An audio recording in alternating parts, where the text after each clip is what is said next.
video games are happening. And then we learn about them. Because, man, can you believe what happened at that Nintendo thing that happened yesterday?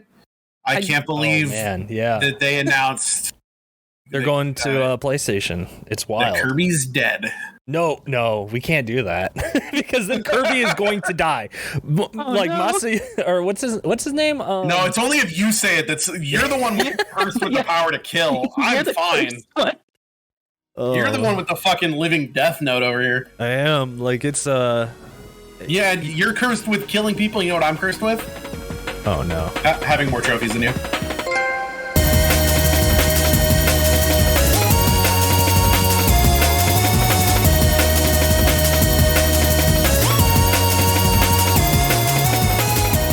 Hello, friends. Welcome to another episode of I Have More Trophies Than You. This is a video game podcast about video games and the different ways that people play them. I am one of your hosts. My name is Dr. Ryan. And I am currently the 88th best gamer in all of North America on the PSN PlayStation Network. Yo, 88 kind of seems to be where you are chilling. That seems to be right now. Somewhere around the 87 to 89. It's just I keep dipping it because I'm not getting as many as the easy ones anymore. So I can't progress, but I'm also not losing traction. So still on that streak of getting at least one trophy a day. And you're still in the top 100. Or 47. Yeah, still in the top 100. And I am your other host who is not in the top 100. I don't even have a single platinum to my name. My name's Chris. That makes me angry. What's up? You anger me. Oh, I forgot to announce my other title. Oh. I'm on this podcast, the #1 expert on Final Fantasy 14. I know the most. Okay. I see. I knew something about Final Fantasy 14 that Chris did not know. That's true. And Chris was so confident in there, I know more about this. I'm gonna ask for help from friends in a second. I'll bet you $100. And I went, I'll take that bet. And then they were so cocky. They went, and I'll take in gift cards. And then guess who was right? The doctor. Me. So $100 owed to me. We'll see how long that takes to pay out. The catch was I have to read this article that talks about the change in name of... That's no catch. There's no catch. What supposedly his name was Archon. Yeah, because remember I said, I'll pay you as soon as I read that. And you're like, God. No, you didn't say that. No. Listen, we were doing an old dungeon for me to get a trophy, and I went in there. It's a dungeon or an alliance raid where you go with 24 people from the original back in the day when I was playing on PS3 with my homeboy Les Cody. And we ran that thing a billion times, and there was a bad guy at the end whose name was Acheron or whatever. Mm-hmm. And we get in there, and I'm like, they changed his name to Phlegathon or something. I was like, wait, that's not that guy's name. And Chris is like, that's his name. And I was like, no, it's not.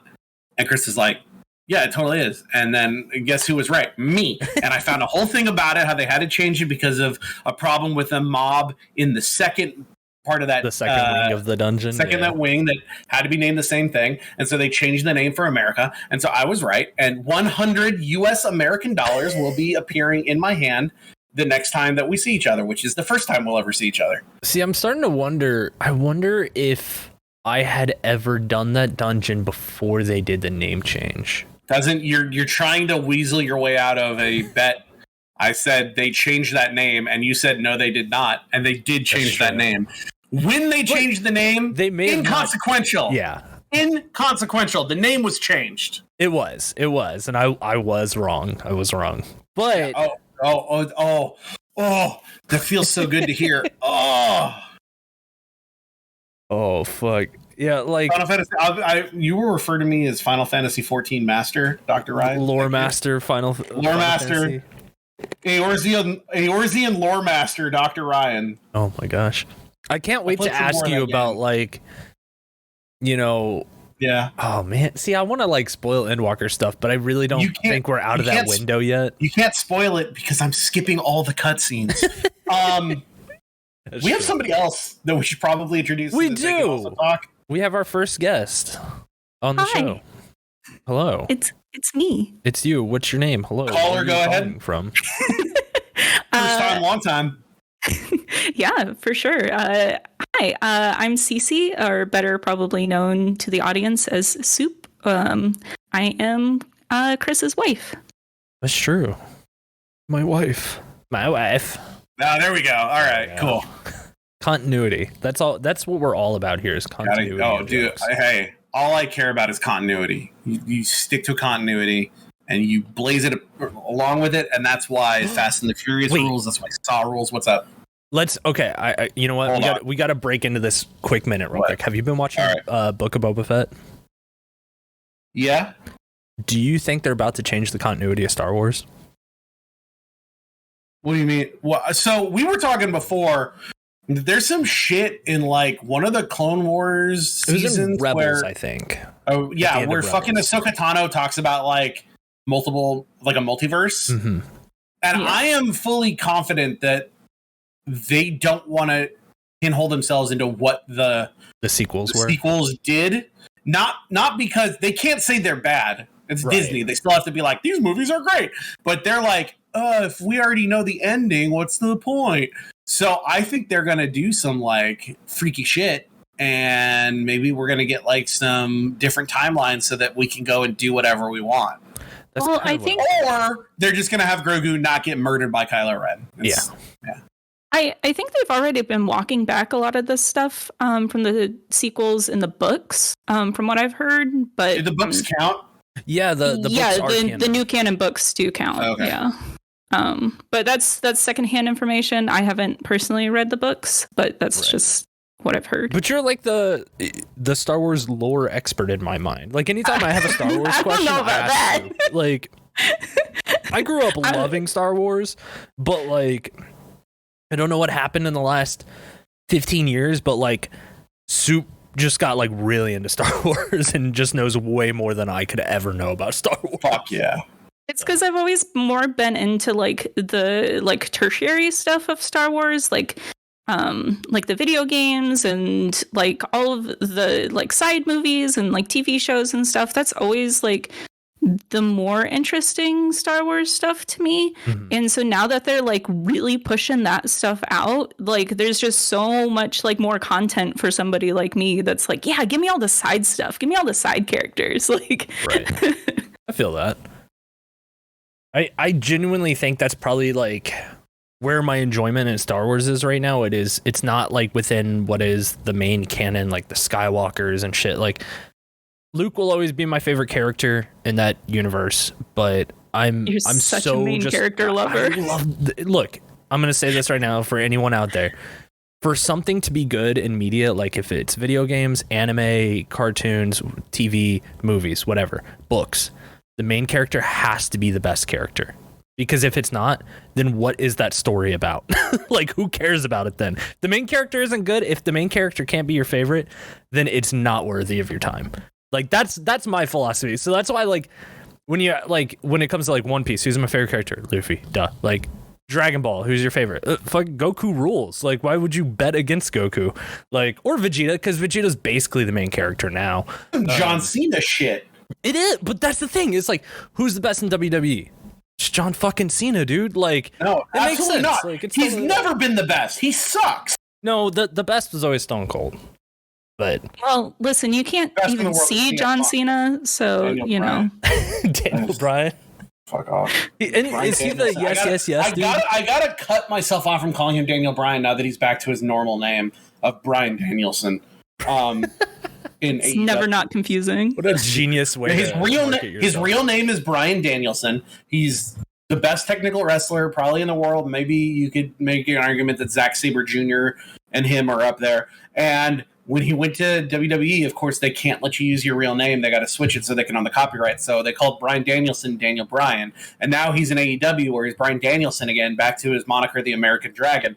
But after like 10 years of calling him Daniel Bryan, before that, whatever years of calling him Bryan Danielson. So it's weird. I just have to like Daniel Bryan Danielson over here. It's just going to take a little bit for me to like knock my head around it. Yeah. I think we should just call him Daniel Bryan Danielson from now on. There you He's go. just all encompassing. No. Then you could talk about any era. You literally just took my joke of the joke where you called him Daniel Bryan Danielson, and you just added another Bryan in the middle of it. Yeah, because it's funnier when you put the two Bryans. No, I don't. It's not. I was good. I got it. I did it. Holy shit. Okay, well, enough fucking Star Wars. Hold on. Yeah, I wanted to talk about something that had nothing to do with video games really quick. Yeah. Because I feel like this would be right up both of yours alley. Go for it. I read a book this week. What? That is the most... What? So why would you read a book? This is I like books. Video games. I used to read a lot of books. I'm a book boy. What kind of book did you read? Way back. I read the most unfathomably depressing book of my life. A sad boy book, you could It is say? the saddest boy... I didn't know how much of a sad boy book it was. It's from Japan. Okay. Oh? And it's called Tokyo Ueno Station.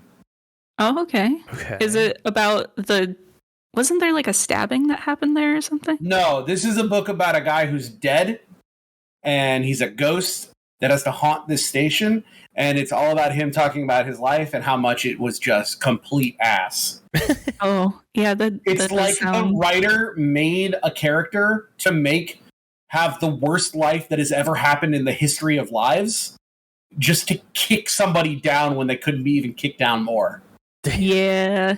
Like I've read some Japanese literature outside of just like manga or whatever, and all of it has been pretty sad, like really depressing shit. It's the most depressing thing I've ever read in my entire life. Yeah, I was gonna say I would never read it again. Really pretty sad. It was so well written. It was like a really well put together book, and I never want to look at it again for the rest of my life. I feel that there's a couple of Japanese books. I forget the name of the author, except for that her first name, she goes by Banana. I think it's like Banana Yoshida or something like that. It's always good. You know, it's always going to be good is when somebody is named Banana. I bet it's going to be real happy. Yeah. So she is like a really well-known like writer and stuff, but man, like her books are super, super well written, very, very engaging, like super good stuff, but just like the most depressing ass shit that you've ever read. Yeah. I'm not the biggest in fiction reading, I guess. I'm more of a nonfiction type. Nonfiction. I did just buy a new nonfiction book. Oh, what'd you pick up? I got two. I got one at a garage sale. I got Can You Take the Heat? The WWF is Cooking, the JR WWF cookbook. Yeah. You can make things such as Bradshaw smothered Texas round steak, or that's Chris Benoit. We're not going to talk about him. How about the Mean Street Posse pot pie, or Farouk's low fat fried chicken? Too Cool's homeboy fries. So that's a cool. But I picked up this book called The Denny's Story. It's about the history of the Denny's Corporation and how they went from being a local diner to a chain. Huh. Oh, that sounds interesting. Like I've picked up two books recently. You've picked up two books. You've picked up like 10 books. I've been picking up so many books lately just because like every book now, like I've been really getting into reading over the last year. And I picked up two books. One of them I picked up. Chris just found out about reading, you guys. I did. It's fucking amazing. These things called books. They're pretty dope. They got like a whole world inside these pages. No way. Did you know? Whoa, hold on. Did you know there's a way for you to read books for free? What? They got this thing called the library. Dude, those idiots just put books out and they let you take them. And then, you bring them back because it's funny to take the books and like, joke's on you, but you give them back. But then you can just take another one. Yeah, it's, I've heard this little saying. It was having fun isn't hard when you've got your library card. That's from Arthur, I think. I've never heard that. Either way, I picked up the Book of the Five Rings, which is written by Miyamoto Musashi. Oh, that game, Legend of the Five Rings. Yeah. What were you playing? That's what it's based on. I was playing the Shadowlands. They're like the Oni from hell. What'd you play? Unicorn, baby. Unicorn. All day. We ride in. I forgot you know about this. Never mind. Anyway, go ahead. I played Phoenix Clan, if anyone cares. No, Phoenix Clan are nerds. Phoenix. Oh my gosh, everybody I know that played Phoenix were huge nerds. They absolutely are. All right.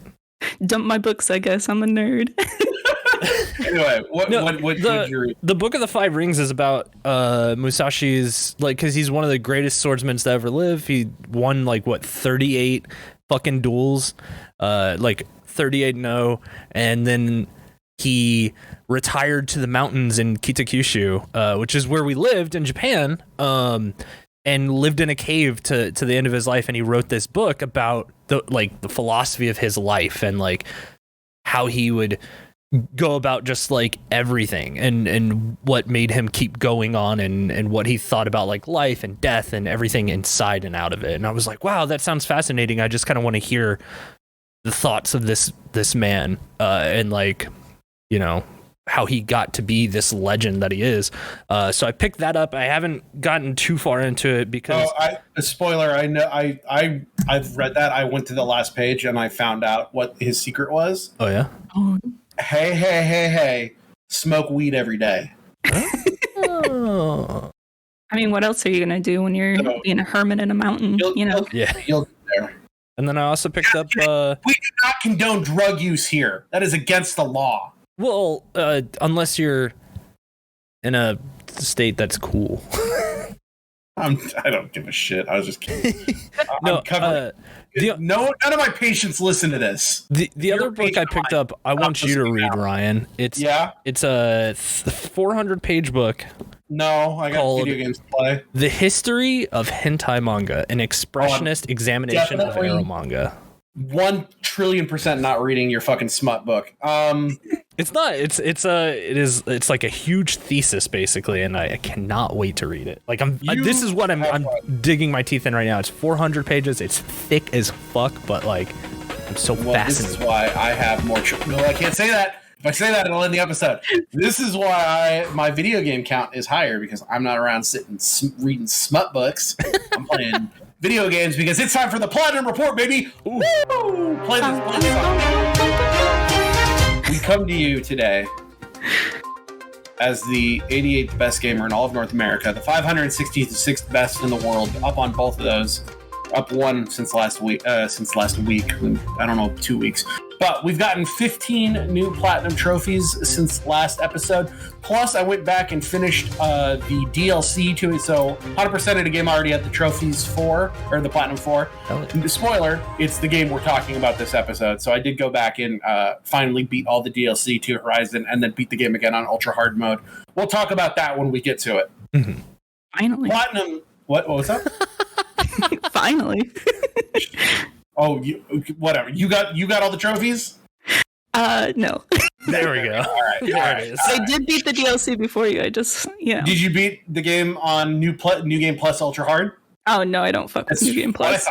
All right. So we got, I'm going to admit, I faltered a little bit, and a lot of this is garbage. We got Round Invaders, which was... I can't even explain what it was. It was like a shmup where you go around a planet and shoot things, but it's all really slow and made for children. It sucks.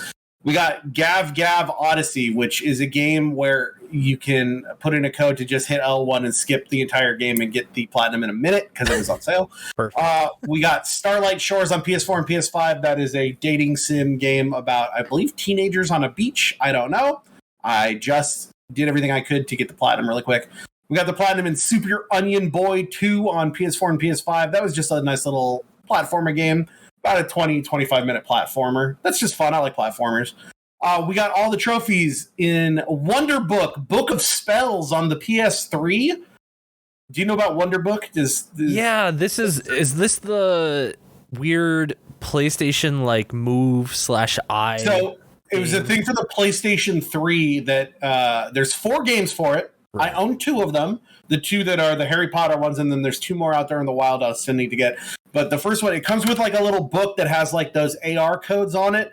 You know, when this shit first came out, and it was they gave it to you with the 3DS, and the Vita had one, and the PS3 of you put this card in front of the camera and it reads it and it makes a little 3D thing on it, and it's ooh, you can move it around.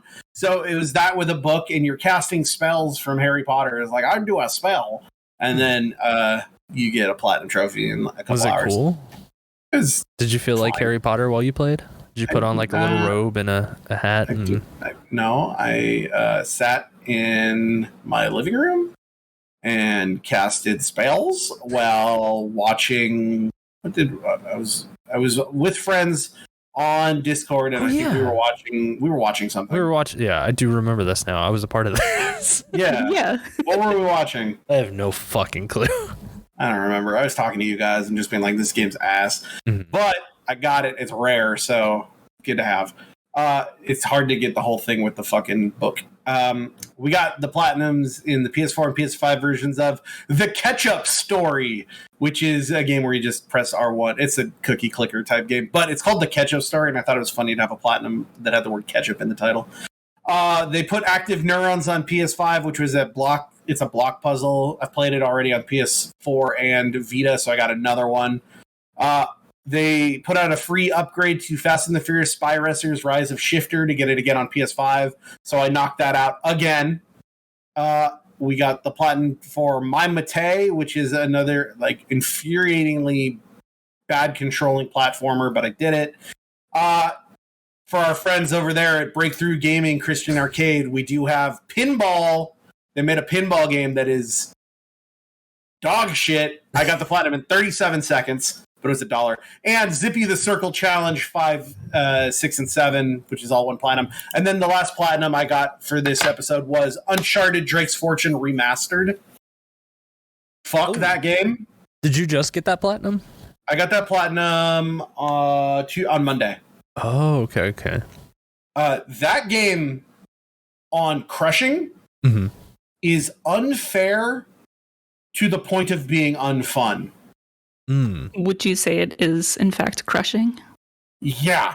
So, it's a PS3 launch era. I don't think launch era, but like... It's pretty early. Launch window. I don't remember. It's an early PS3 cover shooter that controls like ass, and on Crushing, they'll kill you in 2 or 3 hits, but there's no way to shoot. Like, you think in a cover shooter, it's like you can shoot over cover, right? Mm-hmm. If you shoot over cover, it still pops you up where they can hit you. Oh. It is a game that is solely about running into an arena and then trying to find cover, except they're like, think about it like if they put you in a square and you entered one of the corners. So your back is to a corner, you can't back up, and they throw guys not directly in front of you, but at the sides where they did not give you cover. Oh. And you're trying to run around, not being able to find cover to get shot. So you finally, after so many, like, at least they're good with some checkpointing, right? Except you kill everyone. Great. And then they'll send another wave. Fine. And then they'll send a wave behind you. Oh. And that is my number one, like, unforgivable sin in video games, is spawning enemies behind you. Yeah, that seems kind of pointless for a cover shooter if they're coming from all sides. Correct. There's no real way to get good cover because they want you to constantly be moving instead of taking cover and firing. Right. Except the way that the cover, like from cover to cover, it's fucking impossible. So you just kind of find a place to try to, like, you try to find ways to hide behind walls so that you can kind of glitch them out, where it's like you can see but they can't. And it's hard. The game hits a halfway point where the enemies are now like soldiers with armor. And so it's like, oh, great, now they take even more hits. And they gave the guys shotguns where in this mode you can take about 3 hits and then you're dead. Unless they have a shotgun, and that's just a 1-hit kill. And they keep putting out waves of shotgun guys while they put dudes in the back with rocket launchers that are also 1-hit kills. So it's constantly like, all right, I've killed 17 guys. Oh, they spawned a guy behind me with a shotgun. I immediately die. Oh, gotta start the entire wave over. That game, it was fucking something. I wanted to, like, get the platinums in all the Uncharted games, and I hear they get easier as they go along, but that game fucking broke me. Now, that being said, there are still a couple of the trophies that I don't have in the DLC. One of them is for beating the game on an even harder difficulty called Brutal. And you would say, well, there's no way Ryan's going to fucking do that. Except there is a way that once you beat the game, they unlock tweaks, which are like cheats. You can't use them on Brutal, except that there's a glitch to use them. So I am currently playing through the hardest difficulty, but with infinite ammo and 1-hit kills. So it's like, I'll die in 1 or 2 hits, but they all die in 1 hit. And when I get a weapon that can, like, auto spray, I'm just mowing people down. So it's like, it's hard, but it's not. There's also a trophy for doing what's called a continuous speed run, where you have to beat the entire game in like 2.5 hours. And you have to do it while using a skin where it's like Drake, but he's like a big old fat guy. Oh, yeah, Donut Drake, right? I'm willing to do those because in all 3 of these games, the Donut Drake speed runs, you'll understand once I tell you the names of these trophies. Are you ready? Yeah. So the first one is called The Fat and the Furious. Oh, wow, that right there. The next one is called Too Fat, Too Furious. Yeah. And then the third one is called The Fat and the Furious Yemen Drift. So I feel Yemen Drifter, but I feel like I have to get those. Yeah, those are on brand. You need those in your collection. I also got a bunch of trophies in Final Fantasy 14 because we've been playing that. I also have been getting a bunch of trophies in Among Us because we've been playing that for fun. And then I got some new trophies in another game that we'll talk about later. I'm worried about this game that we're going to talk about later. Holy shit! That's my platinum report. What have you guys been playing? Soup, do you wanna start? What have you been playing lately? Oh, well, I've been playing Final Fantasy 14 with you too, of course. But other than the constant ongoing Final Fantasy 14ness, I've been playing a lot of Mass Effect. I have never played Mass Effect before, so I've been playing through the Legendary Collection. As kind of like my first foray into. I mean, I played like 20 minutes of like Mass Effect 1 like way back in the day, but and I haven't actually sat down and played it. So I sat down and beat Mass Effect 1, and now I'm making my way through the loyalty missions in Mass Effect 2. Nice. I know that sitting here watching you play through Mass Effect 1 and 2 reminded me of how much I fucking don't remember a goddamn thing that happens in either of those games.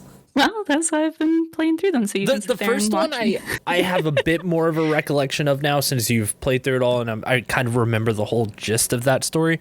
The second one, it's like slowly coming back to me, but it's like I'm excited to kind of like dive back in and do the third one finally. But I think I'm probably gonna do that, right around when you get to it, just so that we can like talk about it to each other, I guess. Yeah. And then I'm sure, we'll probably talk about Mass Effect here on the show before too long. But yeah, have you been who's your favorite so far? And why is it Garrus? I mean, Garrus is a real bro, like just solid. Garrus is the homie. Solid best friend material, just real great. My homegirl Tali, I wish I could romance her, but I'm playing FemShep, so I can't. That's bad. It's dumb. Yeah, but I've heard that she becomes like just your bestest of best friends, so I'm looking forward to that. I did romance Liara, certified nerd Liara, and now she's friend zoning me in 2, so that's cool. That's great. It's fine. I'm dealing with it. Oh, you haven't played the DLC yet, have you? The DLC is built into the Legendary Collection, so I have Did you played. not do Lair the Shadow Broker yet? Yeah, I have. I've done her Shadow Broker. Friend-zoned you? Yeah, she friend zoned me. Oh, you fucked up because you can bang her. Okay, so like, yeah, there's an option where you can be like pushy with her and be like, well, I'm still way into it, and I'm gonna force myself to force you to like me again, basically. And I was just like, nah, it doesn't really feel like a good like character. It doesn't feel like a good in character choice to do that. It felt like she was really apprehensive about the relationship, and like rightfully so. I'd been dead for 2 years, she had already grieved and moved on and everything. I'm pretty sure the only reason it's like that is because it was DLC later. So like, when you were originally playing it, you might have like, if you romance her in the first one and you're like, oh, she's not in this one, so I'm gonna go after Miranda or whatever, it's be like she'll show up and you're like, oh, I thought you were dead, it's all good. Do you know the whole purpose of why they kill you at the beginning of the game though? So that you can reset? Well, no, it's because the first one didn't come out on PS3 and the second one did. Oh, so yeah, they needed to give a purpose for a reset. Yeah. So, but it's fine. Like, we're just friends for right now. She says, you know, I'm sure it'll work out in the end. And you get that trophy if you don't romance someone in this game, because there's that trophy for romancing someone throughout all 3 games. So you got to get on that. Yeah, well, you know, right now we're just seeing other people. I'm feeling other people out. So, you know, we'll see where it goes. I'm also really digging Kasumi, another one of the DLC characters. Oh, yeah, she's super cool, and her teleport power is like, how can I get that? That's super tight. But again, another cool chick in a hood that I can't romance. So I guess I look forward to being friends with her too. BioWare. Who's like your go-to teammates for missions? Because I can tell you who I thought were the best in that game. In 1, it was solidly like Garrus and Tali and like maybe Liara, and then I started mixing in Rex towards like the end of the game, like after I saved his ass on that one planet. But then in 2, I've actually been like really switching it up a lot, and I don't think that I've taken the same team on like the same mission. Yeah. For me, in 1, it was 100% Garrus and Rex, and then in 2. It's Miranda and Morden, because with Miranda, she's got stuff to get around shields and barriers, and Morden has the incinerate to get around armor, or however. Yeah, so it's like with those two, and I don't know what class you were playing, but I played a soldier through all 3. Yeah. So see, in the first one, I played a biotics user because give me a magic option and I'll take it. Is that adept? I think it was. Yeah. Yeah. Okay. And then what did you play in this one? In the second one, I decided to mix it up, and I'm playing the like sniper assassin class. Infiltrator. Yeah, because I'm like really, really good with snipers for some reason in that game, and so I was like, okay, this class specializes in that. I guess I'll go ahead and take it. It's because snipers are just point, click, kill. For me, that game was 100% the assault rifle. So it's just like, all right, I don't need superpowers. I cast gun. And shoot people in the head. But as a soldier, fucking you just have Miranda and you have Morden is like, oh, they got shields or armor or barriers, get rid of that, shoot, and just kill everyone. I just, the one thing I do remember about that game was at the end of the game, there's a bunch of sequences where like people well, hold on. How far are you into Mass Effect 2? Don't spoil anything. Yeah, don't spoil me on it. You had 10 years. Close your ears for a second. Well, I mean, I've said this before, but I did everything in my power to try to kill fucking Miranda, and she wouldn't die. She wouldn't die. I'm sorry, why would you kill Miranda? Why would you kill the best character? Why would you kill the best character? She's the worst. The best character. Here's the best characters. Miranda. Garrus. You know, Garrus. I don't think that Miranda's... Morton's cool. I like him. I don't think that Miranda's the best character, but like I am like she's such a bitch. I'm like she's like I'm lukewarm on her. I follow like solidly in the middle on Miranda, but like there's something about her character that makes me want to make her like me. She's fucking Yvonne Strahotsky, dude. No, everything about her character made me want to grab her by the ankles and throw her into the sun. Did you ever watch Doug? No, what's that show called? Steve? What was the name of that show? Where the guy's like a spy, but he's like, because he got a computer in his head? Mr. Bean? No. Zip. What's the fucking name of that show? Zachary Quinto, not Zachary Quinto, that's Heroes. Zachary Levi. It was on NBC. It had Yvonne Strahotsky and Adam Baldwin, and he was like a guy that worked at a Best Buy, but they couldn't say Best Buy, and he got like a spy computer in his head. I have no clue what you're talking about. I have never heard of that. Craig. Somebody write in. Tell us the name of this show. I'm going to look it up right now. Zachary. Have you never really heard of this show? Well, yeah, I don't watch a lot of TV. Chuck. It was called Chuck. Oh, I have heard of that before. I was close. I said Steve. That's like close enough.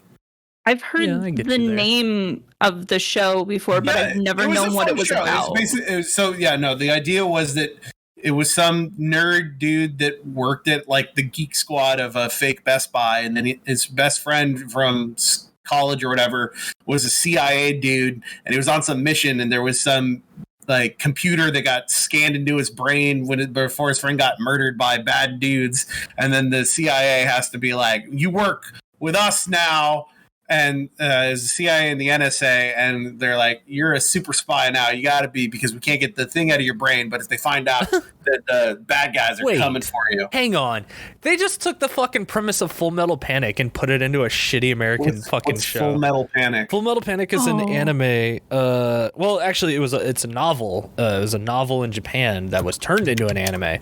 That it's about these people that are born with like all this technology in their brain. They don't fucking know it, but like certain things can trigger it, or like you can learn it if you're like really skilled. But the main character, she's a whispered, and she has all this black technology, is what they call it, in her head. No, it's different. And there are people always trying to come and get her, but then there's a child soldier from Afghanistan that they put with her, and they're like, not the same at all of what I just said. It's such the same show. It's not the same show. They were like, we have to protect you, or else all the bad people are gonna come and get you. The only you got shit in your that brain. they have things in their heads. Yeah, they got military in their head. This is somebody gets a fucking like the Knocklist from Mission Impossible in their head, and it also gives them like, the dude has like muscle memory of he can just like tap into it and be a superhero basically. Oh yeah, that's Full Metal Panic. Yeah, that's Full Metal Panic. No, this is way better.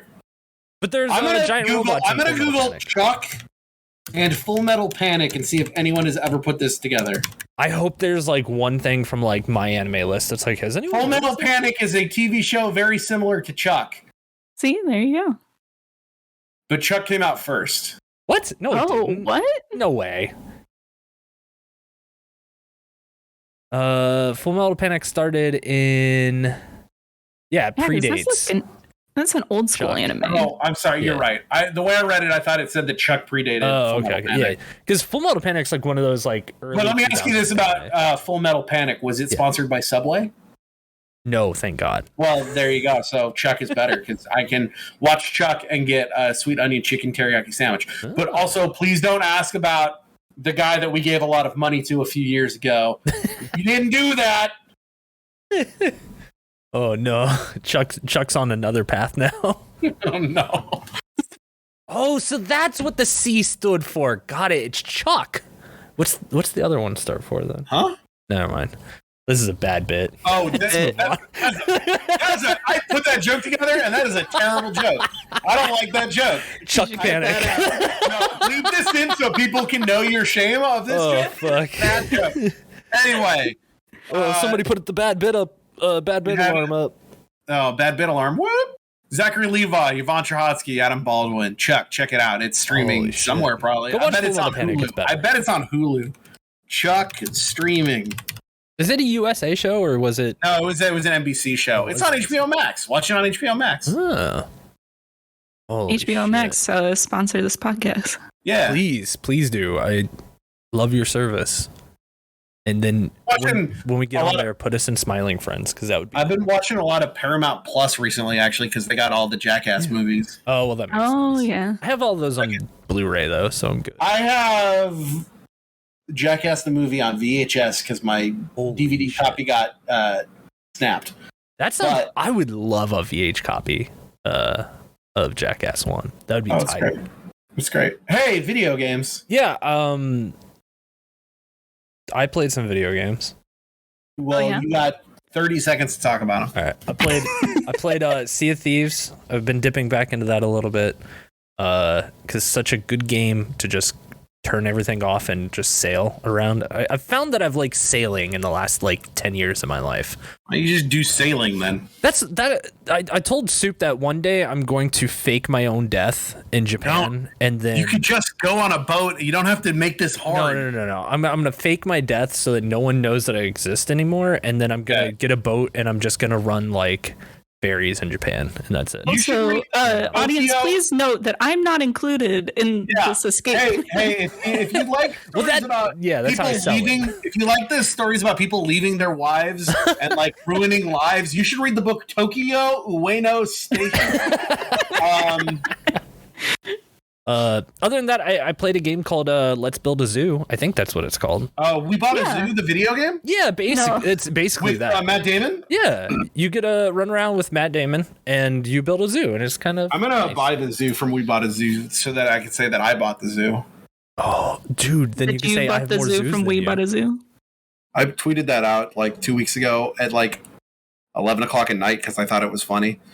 And I don't know why. I just thought that was a very. I thought you were going to end that with, and then I deleted it at 11:30 because I realized how silly my tweet was. I don't delete tweets. I only delete tweets if I see like a glaring, like if I spelled something wrong. But if it's a dumb tweet, I keep it up. That's me. If you ever see me tweet, that's probably the 5th tweet that I've sent out in a row because like I noticed misspellings or like I accidentally hit enter too early or something. So apologies anyone that tries to see my tweets and it just gets deleted real quick. It's because I'm dumb and don't know how to spell. So yeah, that's pretty much all I've been playing though. I haven't really been doing too much lately. I've been too much of a sad boy to play video games. So other than one game that is slowly taking up a lot of my time, which is called Dragquay. So called what? Dragon Quest. Oh, Dragquay. That's what the shorten. Dragquay. So in Japan they shorten everything because it's cool. Like Munhu. I want one of those. And Sumati. I want one of those slime PS4 controllers. That's pretty dope. That would be nice. There were a few times I had like opportunities to buy that or like the slime like PS3 that's like silver. That fucking, there's a metal slime Vita, and I just like I could buy it. It's only $400. Yeah. I could buy it. I don't need it, but I could buy it. Honestly, though, $400 that's not bad. I have a Vita. I don't need another one. You could, but it's a cool collector's one. Yeah. You know who has one of those slime controllers? Who? Heck? Gerard the Completionist. Oh, how dare you? He does. How dare you? Fucking Gerard, dude. You know what? I will say I have such I always had respect for that man. He until he said this. Go ahead. Oh no. No. It's not that. It's I have even more respect for him now because now there are times where like we play games for the show and I have such a respect for that man for being able to do that for 10 years straight, like twice a week. That's insane. You know, that's the thing about this show. This is the first time since we started the show that I've actually played the game for the show before before all these ones are things I've played before. Right.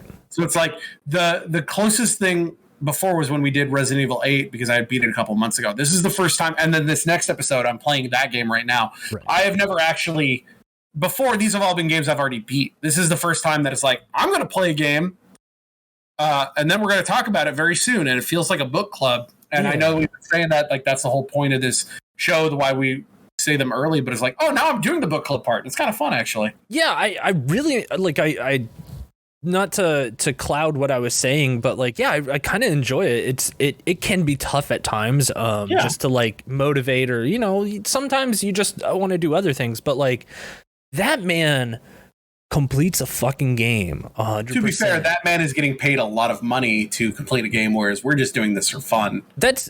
I assume he lives pretty comfortably, especially now that he like works for G4 and stuff. But like, I do like appreciate that he pays a team and like he, you know, he's at least a job creator too. So it's like I don't mind that he's making a lot of money, but like I'm a job creator. He kills it, man. He's a fucking. I have employees.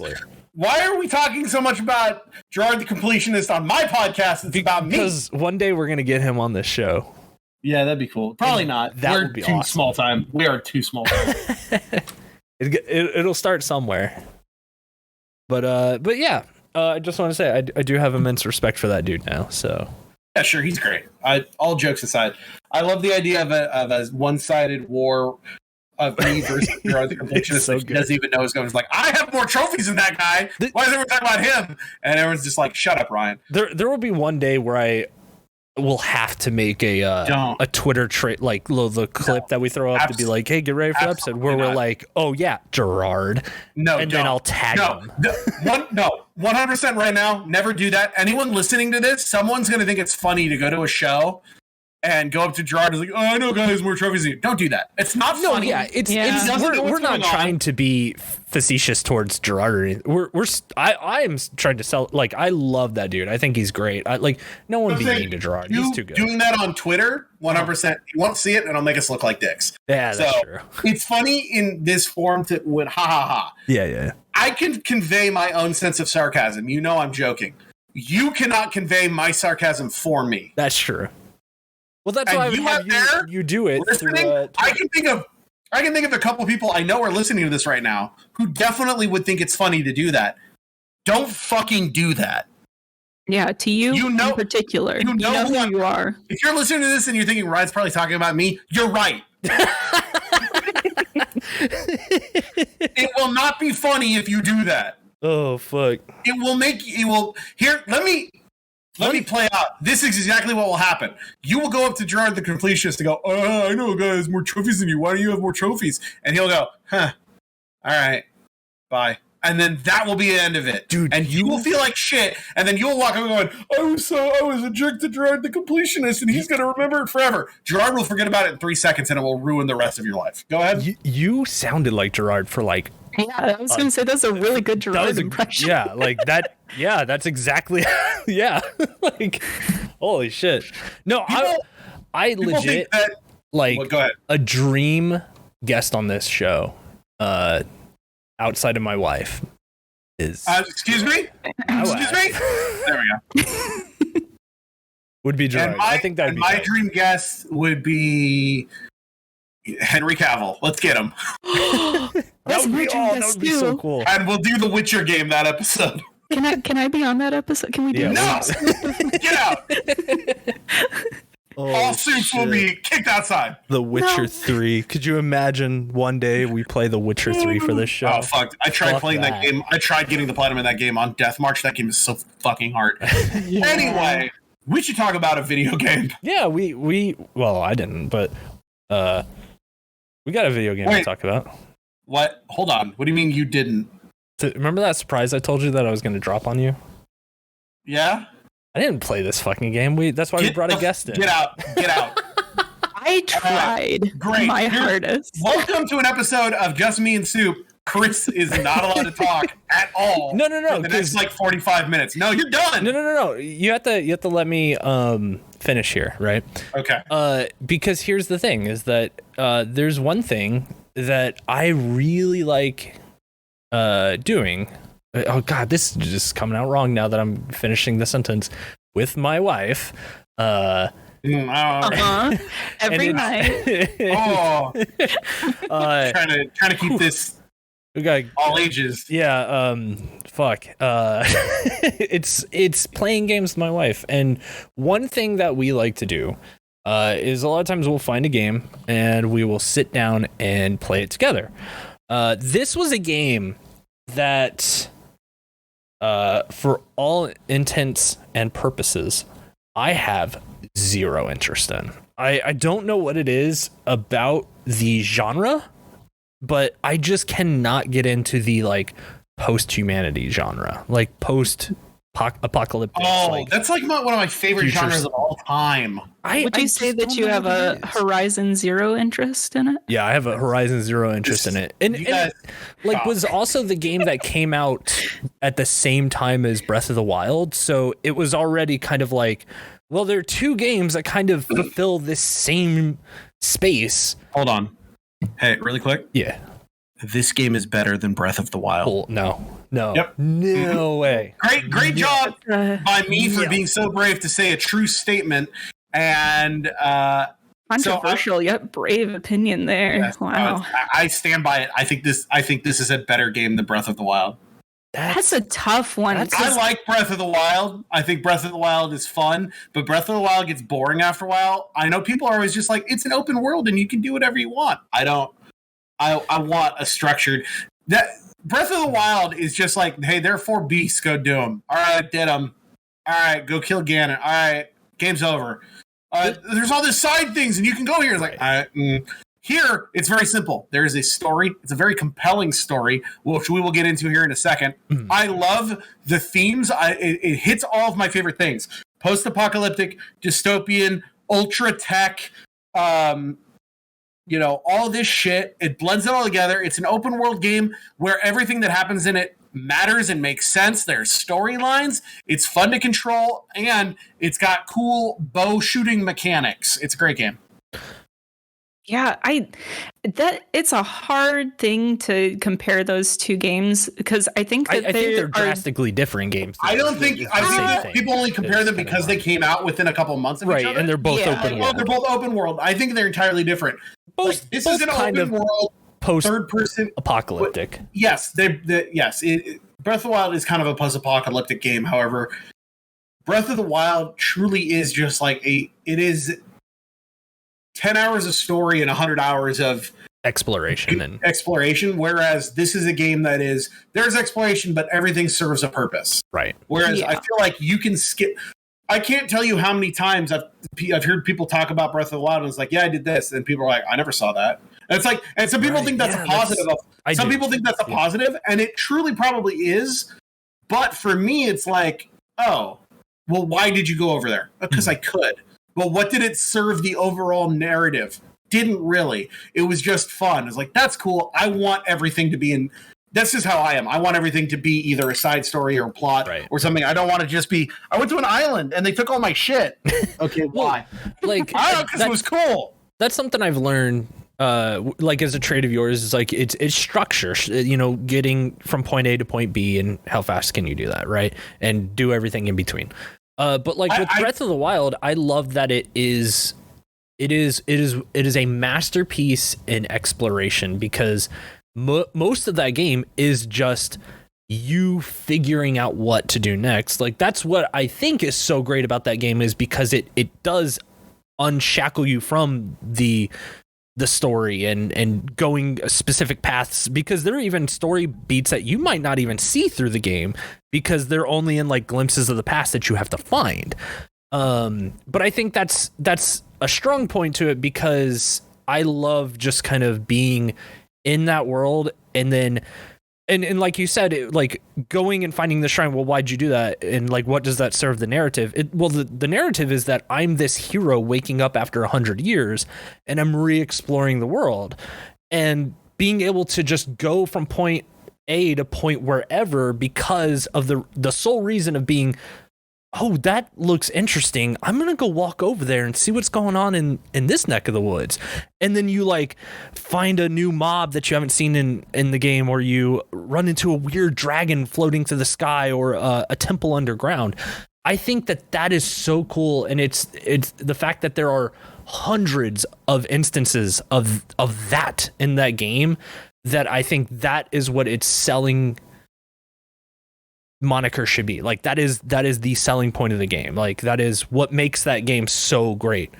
However, this is a game with a narrative that is very straightforward. Like, everything, like you said, everything serves a purpose. There are things to support specific plots and subplots, in which you can say that like Zelda doesn't have that, and I totally, it's kind of true. It doesn't really have a lot of that, but I think that is a strong point of that game, and it doesn't deter from it, or it doesn't detract from this game either. Like, they're just completely Horizon Zero Dawn episode, not the. I know. I just had it was inevitable, because those games just happened at the same time that we had to at least give a little bit of it. So they're pretty synonymous with each other. They really are, and they're just totally different games. But it's just so fascinating that, like, I mean, even here 5 years later, we're still kind of like in my mind, I still kind of see them together, because they were these two massive games that people still like praise and talk about a lot today, and especially being as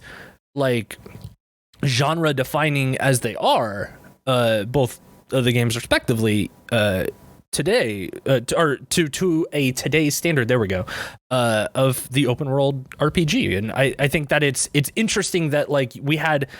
That, and then Horizon, and even like Metal Gear, they all kind of came around the same time-ish, like in same couple of year span, that have all just done the open world just a little bit differently than the others, or maybe even similar, but like just fresher, and it's kind of revamped the whole genre in my mind. So yeah, that's kind of my worry with Horizon Forbidden West coming out so close to Elden Ring, is I'm afraid that the It's same thing another is going to instance- happen. I don't see how anyone could compare fucking Horizon, a third-person archery-based open-world adventure, and Elden Ring, the new Dark Souls. You can't. I could see them comparing them in the sense that both are very challenging games. That the challenge kind of lends to the giant dinosaurs that you have to figure out how to fight. You guys are grasping at straws. I'm just worried, okay? I'm worried about Horizon. I'm not worried. Horizon's going to do great. Horizon comes out a week from today, and it's going to do great. And Elden Ring doesn't come out till the week after that, and a bunch of weirdos are going to play. What? Isn't it the week after? It has been delayed 21 days. I thought that was a joke. I thought it was serious. Like, that's the only thing I've seen about it. Like, it may be a joke. Let me check. I hope it's a joke, because I would check the Twitters. Delayed. Yeah. No, it got delayed from January to February 25th. Yeah. It's coming out. It's coming out in 2 weeks. Okay. Yeah. I hope so then, because I'm not saying anything about a March delay. I saw that thing, and then I saw a thing last night that was an issue of like it got delayed to March 21st, and then if you read the rest of it, it's a joke.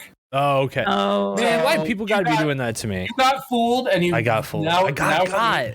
Are you gonna leave this in, or are you gonna cut it out? No, I'm gonna leave it in because I don't want to look. Well, there you go. Chris looks like a fool, and now it's time to fucking talk about Horizon Zero Dawn. Not like other bullshit. This was my 16th overall platinum, by the way. Holy shit! I platinumed this back on March 4th, 2017. And I love this game. Walking into the platinum world. 17 platinums, 1,000 more now. Almost. What am I at? I didn't say in the platinum report what I'm at. I'm at 1,026. Yeah, so you're 1,000 platinums away from this one. Well, no, 17. I'm 1,000 and 1,010. Oh, you're at 1,010? Still, you're 7. Whatever. 1,009. 1,009. 26 minus 17. Yeah, it's 1,009. Yeah. We can do math. Why are we talking about? Okay. Horizon Zero Dawn, made by Guerrilla Games, is a great fucking game. So here, me and Soup are now going to talk about the plot of this game. Yes. Well, I guess you watched it, so I guess Chris, you did watch it. I was right next to her for basically. You could talk about plot because you watched. What do you mean? Oh, geez, I know the plot of this game. Just because there's a lot. There's a lot of plot. Well, okay, so here's the premise. It's the far, far, far future, and people don't know what happened. You know why the world ended, but all they know now is that it's whatever. I think in actuality, it's like the 31st century, but of course they don't know that. I think it's like 3026 or something like that. Something like that. And this game takes place in the post-apocalyptic wasteland that used to be Colorado, Wyoming, and Utah. You find that out later. But it's basically you're just somewhere. And our main character is Aloy, who is a outcast from a tribe of people called the Nora. Because everybody is kind of devolved back into like tribal systems. And the Nora are these people that distrust tech. Oh, yeah, I forgot to mention. The biggest like difference is that giant fucking robot animals roam the fucking wastes. Mm-hmm. Like, people don't know where they came from. They don't know what they do. There's just robot animals everywhere. Yeah, and there's some regular animals too, but the big ones are... There's nothing bigger than like a goat, you know? Yeah. There's goats and there's turkeys and shit. But there's no like lions or anything. But there's big giant animals, and for the most part, most of them leave humans alone. Some of the humans they hunt them for like parts. So you'll see these people in like very like primalistic gear, but with like wires and shit. So it's kind of cool. Yeah. But Aloy is cast out at birth from the Nora, who they are a group of people that don't like technology so much, they worship nature, and they're like, the technology is bad. We don't go to places the old ones went to. We stay away from like crypts of like technology, and we rely off the earth. And she's cast out because she doesn't have a mom. Yeah, they just find her one day, and they're like, if you don't got a mom, you didn't come from nature. Get the fuck out. Well, they specifically worship the All-Mother, which is in their eyes this mountain that somehow defeated a what they call the Metal Devil. Yeah. And then Aloy was found without a mom, and that apparently is like being born a crime. So she's outcast. Yeah. She was crime born, found inside the mountain, outside this big door, and they're like, "Get the fuck out!" And this dude named Ross picks her up, and she's just like, the first parts of this game is like a prologue where you're playing her as a kid, where she's basically like being sad, and then she falls down a hole like Batman, and finds a cave full of technology, and finds this little, what basically is a Bluetooth earpiece called a Focus. Yeah, the silver Dorito. Yeah, the silver Dorito. She puts that on her ear, and it's like a little augmented reality device that like it shows her stats. It's how you can have a HUD, basically. Right. And ever since then, she uses it to like learn more about robots, and for some reason, she can use it to access parts of old things that most people can't walk in. It's like she has the way to access technology, which is like it's basically a superpower, right? We're going off that old quote that from a fully evolved society, any fully evolved technology that you can't explain is basically magic. Yeah. And so that's the magic of this world, is that she has some control over technology that most people don't have. Another big thing that she can do with it is view recordings that the old ones have left. Sometimes they're just voice recordings, and then sometimes they're more of like holograms that she can watch like the video of, basically. She can pick up audio and video logs, basically. Yeah. But okay, your collectibles. Yeah, you can find collectibles. So that's the prologue. Then we skip to like 10 years later, where she's 19, and so this is where the story starts. So she wants to be accepted by the tribe so that she can find out where her mom went. And the only way to do that is to pass a thing called the Proving, which is like, hey, all the kids go through the Hunger Games, not the Hunger Games, but like, an obstacle course about hunting things. And everyone, she's like, I want to be part of the tribe. And it's like, you're an outcast. Where's your mom? Get the fuck out. And so she goes into this thing called the Proving, and so you start to learn a little bit about the world. You talk to some people. And you meet a dude from another nation called Karja, who are all people that worship the sun, because, of course, anytime humans reset, someone's going to look at the sun and say, I'm going to worship that. And there's this dude from there named Olin who's also got a fucking focus. And she's like, what the fuck? Well, Olin is actually Oseram, but the Oseram are kind of like working with. Oh, that's right. Yeah, the Karja and the Oseram are two different like tribes of people, but the Oseram they're like the they're like they're like the dwarves. Basically, they're like engineers, miners. They're normal human people, but they're the dwarf race of, we like to make things from metal, and I think they are fucking dwarves. They like to like make beer and shit. Yeah. But anyway, so she sees him, and she's like, "What's that focus thing?" And he's like, I gotta go. And then he fucks off, and she goes through her little Proving thing. Halfway through, all of a sudden, when she's just about to win, or she does win. She wins, and she's like, "I'm gonna be accepted." The lady's like, you will be accepted. Get shot in the face with an arrow. Yeah. And all of a sudden, bad boys are about.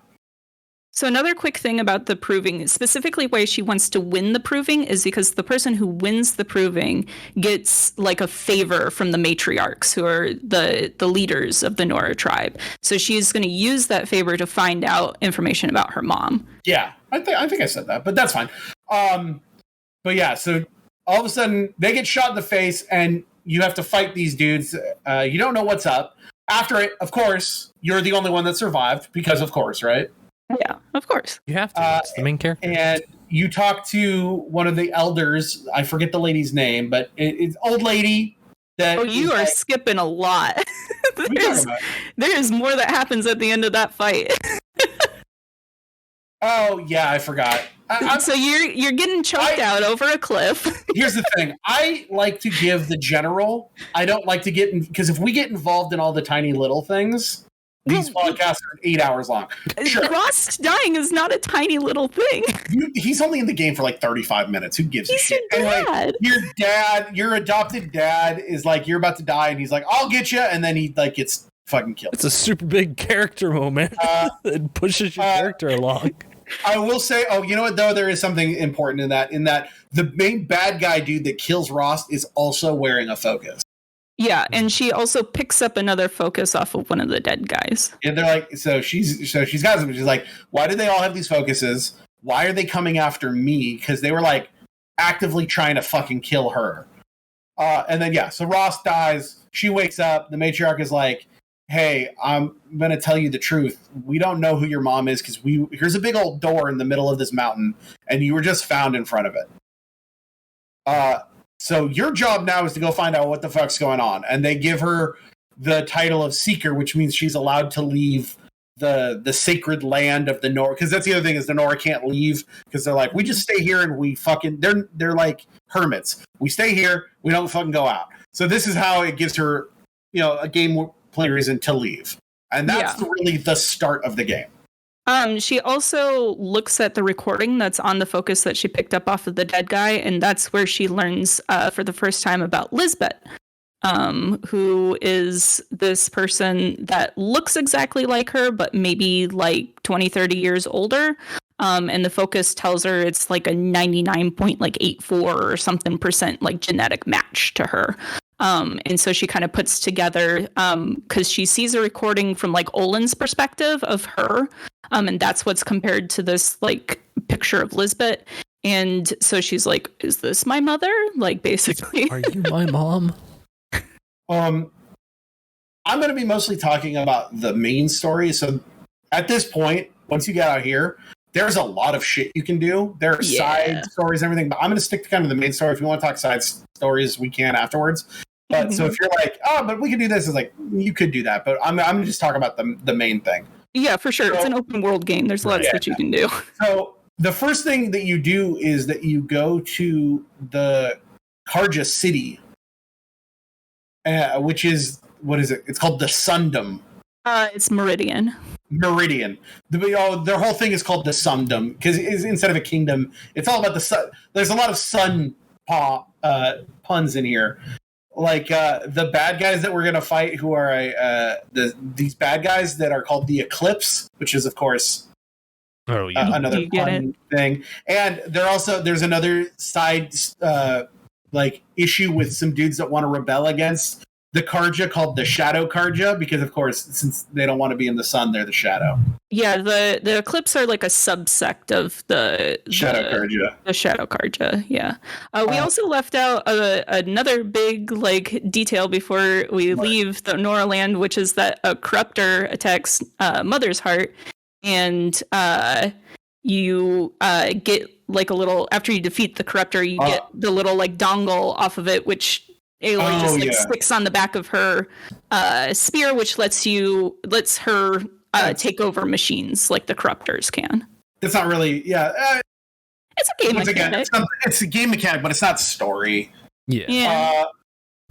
But so you fight this first. It's the first robot that doesn't look like that is important. You fight this robot that's for the first time. It's not a robot that looks like an animal. Like before, so far you've been fighting animals. Robots that look like little lizards. I assume that's what the Watchers are. You've been fighting like things that look like elk, a thing that looks like a ram. So it's like these are all animal based, and all of a sudden this thing that just looks like a straight up death robot comes out and it throws mines, and you're like, what the fuck is this thing? Yeah, it kind of vaguely has like a scorpion tail, but like the body doesn't just a box. It's just a box. Yeah, it's the most machine-like machine that you've seen so far. So you go to Meridian, and with the help of some dude that you met at the Proving, who you saved his life, and he's like, "Hey, I'm actually the captain of the guards for the king, and so I'm your friend now. I'll give you access to everything." How convenient, right? Yeah.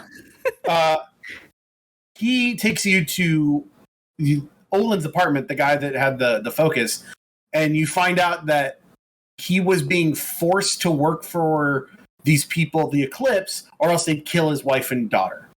Mm-hmm. So you're like, okay, I need to find this dude. So you go out and you go to what I think is the Colorado Rockies stadium. Yeah. You can there's a little. I'm mixing that up. That is a separate thing. You find him you find Olin just in a fucking canyon somewhere. Wait. There's it's main quest, but it's not compared to this, where some of the Nora want revenge on the Karja, and so you go to their base and blow up all of their explosives, and that is in the Colorado Rockies baseball. Oh yeah. You're right. You're telling me the freaking Rockies, they're I assume stadium's gonna last another 1,000 years. I assume it's the Rockies because what other baseball team would be around there? Yeah, I don't know. There's actually one of the collectibles that you can find that says the name of the stadium, but I can't for the life of me remember what it actually is. This game takes place in Colorado and Utah doesn't have any major professional baseball teams. Yeah. Wyoming definitely fucking doesn't, so I assume it's the Rockies. Anyway, so you go to this canyon, you find Olin, and after fighting a bunch of robots and dudes, he's like, hey, I didn't want to turn on you, but they have my wife and daughter, and I had to wear that thing. And when I saw you, all of a sudden I heard this voice that sounded like the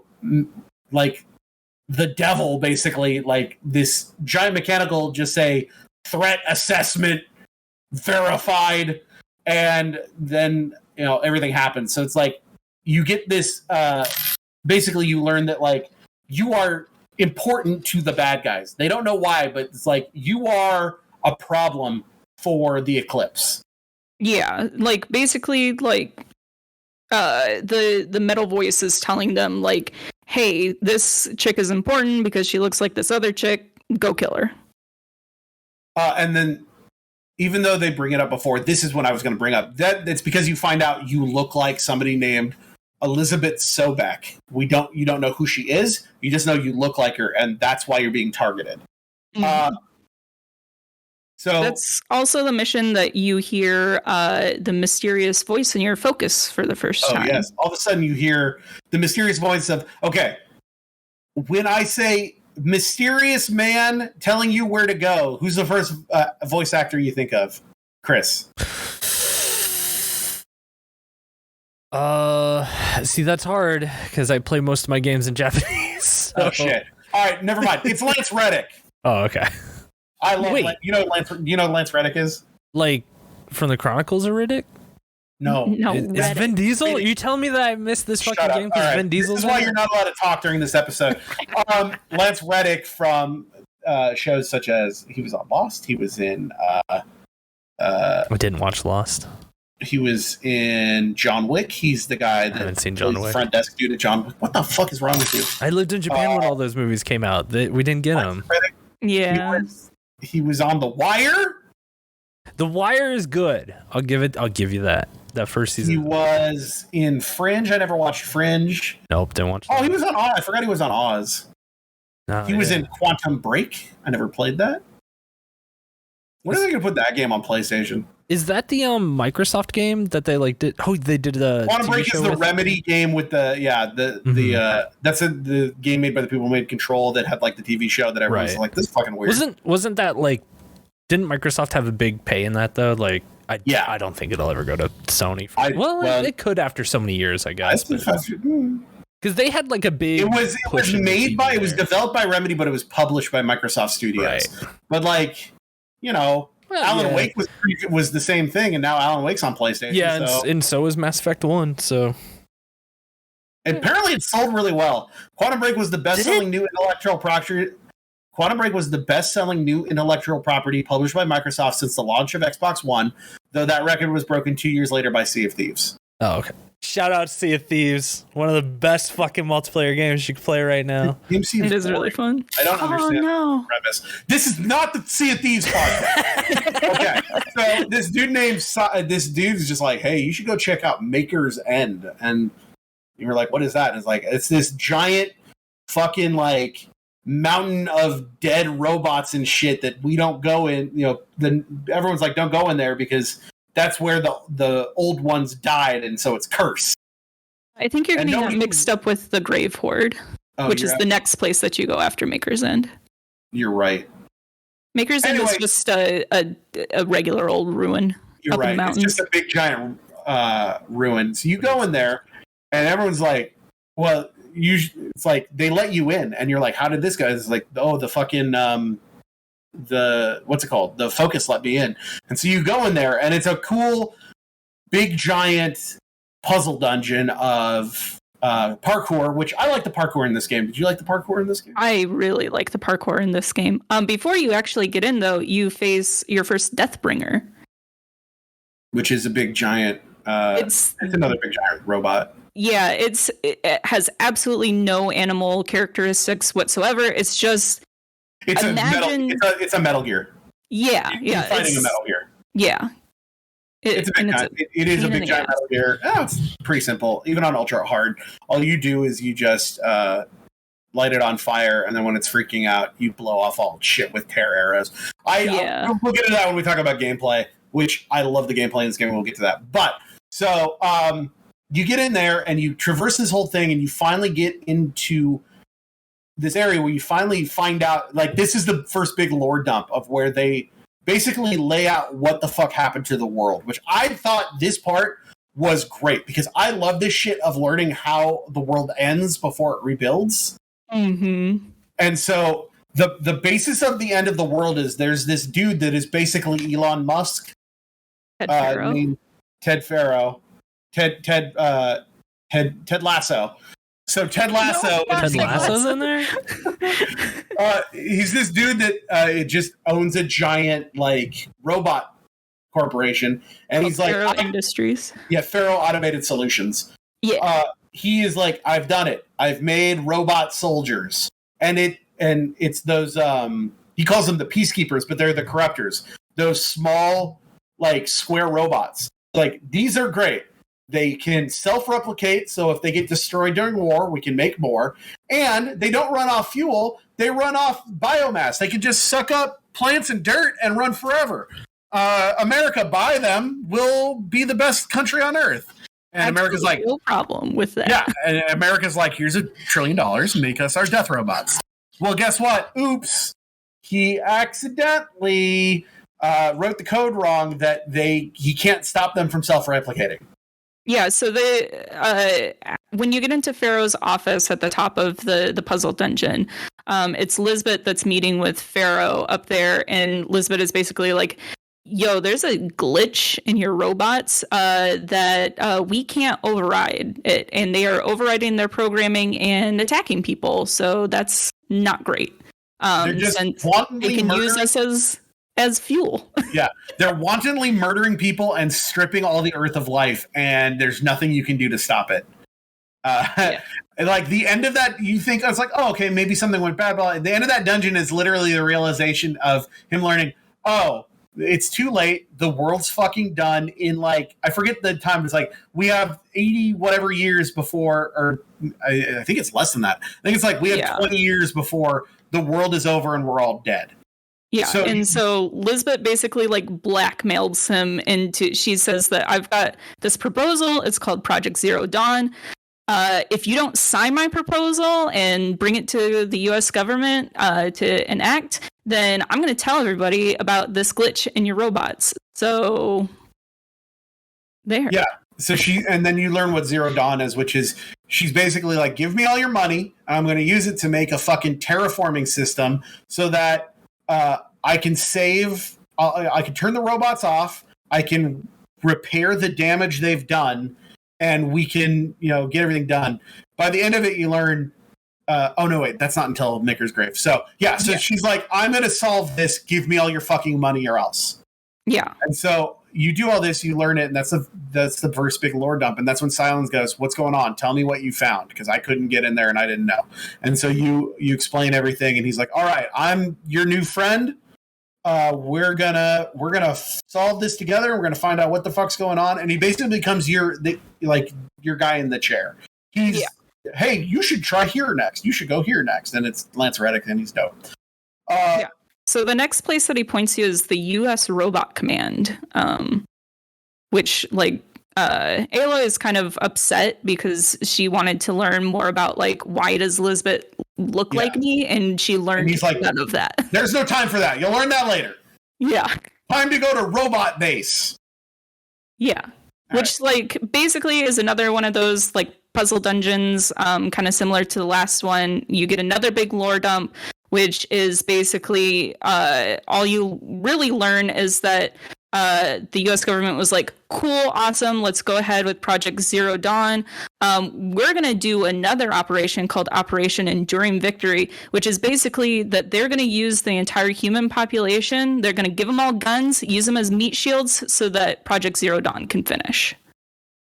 Basically, let's just kill every human on the planet to make sure that we win in the end.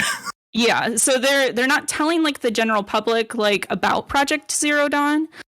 They're just kind of telling them oh yeah, we're working on a big super weapon. So if you just keep holding off the robots long enough, then they're gonna finish Zero Dawn, and there's gonna be a big robot weapon to destroy all of them. Not telling them that what you'll learn in the next dungeon, because we can just skip to that. In the next, there's shit in between where you're fighting big birds and learning about how what's his name, the Aaron, not Aaron, what's that guy's name? The captain of the guards guy. Oh, that's Aaron.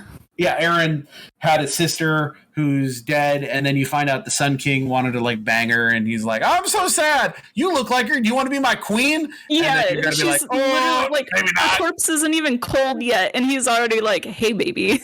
Let me slide in them DMs. We can skip that part. Anyway, so then you get to the final kind of lore dump puzzle dungeon called Maker's the Citadel. The mass grave. What the fuck is it called? The Grave Horde. The Grave Horde. I thought that was the U.S. Robot Command was the Grave Horde, and then after that you go to the Citadel. You're right. That's under where the Shadow. The Grave Horde is U.S. Robot Command. That's what it is. So you find out that the base of operations that you want to go to is under the Citadel, and that's the center of where the Eclipse. Basically, that's where the Eclipse have made their fucking base. Is right under. Is it the Citadel's Meridian? Right? No, the Citadel is I skipped when I played this again on Ultra Hard, I did skip all of the cutscenes. Yeah, it's just west of Meridian. Oh yeah, it's like the summer house of Meridian. Yeah. So you get there, you break through, you kill all these dudes, and you learn what Zero Dawn really is. Zero Dawn is a giant underground system of a terraforming base that there was never a chance for Enduring Freedom to win and for Zero Dawn to save everybody. They're all going to die. Elizabeth knows this. Is we're all dead. These robots can't be stopped. The best that we can do is wait for them to wipe out all life on planet Earth. Everything. Except for maybe bacteria. It's they're going to wipe out every single piece of biological material, and the Earth is going to be dead. And then we're going to set up these artificial intelligence systems to shut down the robots because there's nothing left to fight or eat, and then reseed and terraform the planet. That's it. Mm-hmm. That's Zero Dawn. Is we're fucked. At least we can jumpstart the planet. Yeah, and the only human survivors are really supposed to be the people that were a part of Project Zero Dawn, and that's basically so that they can keep an eye on the AI, make sure that they're carrying out everything as they're supposed to be, but the rest of life as we know it, they're all going to be test tube babies. Yeah, and so this takes 1,000 years between when the world ends to when they reset the planet. And in that time, this giant AI system that all the names are based off Greek gods all have a purpose. So you've got the main single artificial intelligence, Gaia, whose the job of Gaia is to reseed the planet. Then you've got all these subsystems. And one of them is to make these. You find out the reason for the robots that look like animals is that they're the terraforming system. Yeah. You've been noticing this whole time, like, why is that one that looks like a giant ostrich, like putting its beak down and like soil is coming out? Because it's terraforming the planet. And so that's what the robots are for. And you find one called Apollo, which was a system to clone humans and then reteach them everything that happened before, and then like, hey, don't make our mistakes again. And so it's like, wait a second. Jelly goes, if that's true, why did we all become fucking cave people who don't know what happened and we're all in these systems? And you find out that in the last act of being a complete douche, Pharaoh is like, maybe humanity doesn't fucking deserve to, fucking know. And he deletes all human knowledge from before the fall of humanity. Yeah. There's also the other system that's kind of getting corrupted here. Yeah. I was about to bring that one up. Are we thinking the same one? Hades? Yeah. That's good. So you go ahead and do it. But yeah, I didn't want to jump the gun too quick, but go ahead. Yeah. So I think it's in this area that you also find out that Hades, he's supposed to be the system that... What was his purpose? So basically, Hades is a subsystem. If when they reseed the planet, if it doesn't work out, Hades is the reset. He's supposed to do a controlled extinction, kill everything, and then let Zero Dawn happen again. Yeah, he's the Control Z. Unfortunately, for some reason, Hades has glitched and now thinks everything is always bad. Mm-hmm. And that's the thing that Olin heard in his ear that said, terminate. That's the thing that the Eclipse are taking orders from, because Hades is basically making them tricked into thinking he's like some kind of god, when it's like, look, I just need to kill everything so we can restart. Because for some reason in his code, everything is always not good enough. Mm-hmm. And I don't think they ever explain why that is. And I think that's probably why we're going to... for some reason Hades has been corrupted and we don't know why, and I think that's probably going to be the next game. I think it's left. Oh, sorry. No. Chris, go ahead. What's your great joke? I was saying, is it possibly because nothing is perfect? I think it has something to do with how Pharaoh deleted like the human, the previous human memories, so that like the new humans being made aren't like perfect. They're already like fucking shit up or something like that. But it is left kind of vague. Yeah, it's completely left vague, because what it is you find a recording from Gaia. Because Gaia is like, why isn't Gaia doing anything? The kind of the main AI. And so you find out that there was a signal of unknown origin that corrupted Hades, and she was like, she first noticed, wait, we got a good thing going on. Why are you trying to destroy it? And Hades is like, I gotta destroy it. So Hades has been corrupted for some reason. Like, Hades isn't a malicious program.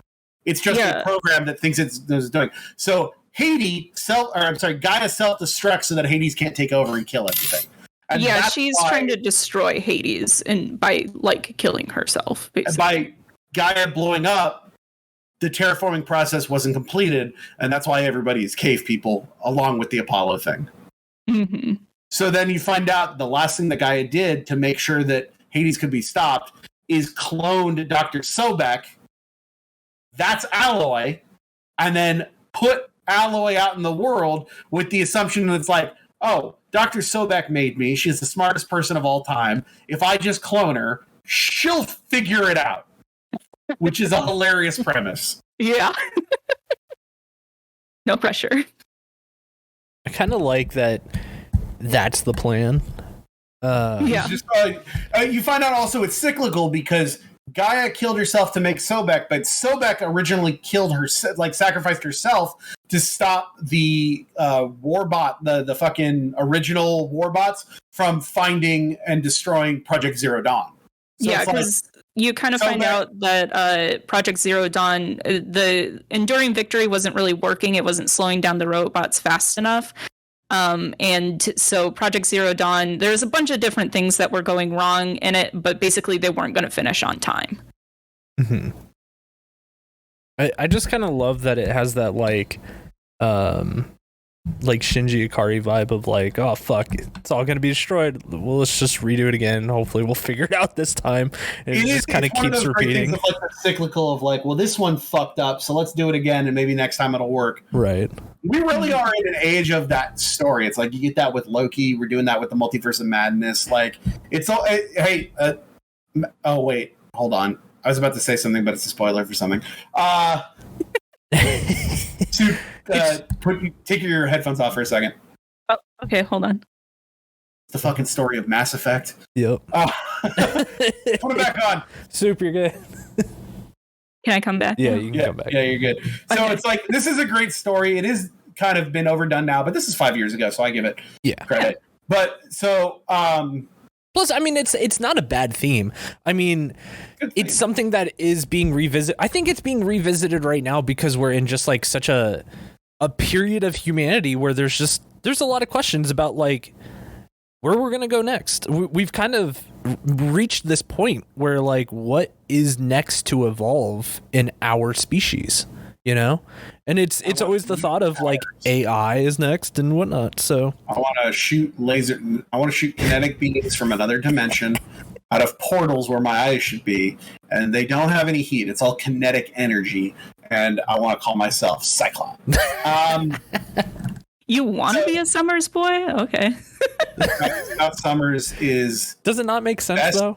Scott Summers is the best X-Man. He's not, like, my favorite, but, like, he's the only one that's truly the... Like, he's the Superman of the X-Men. Like, he does... Have you heard he does what needs to be done.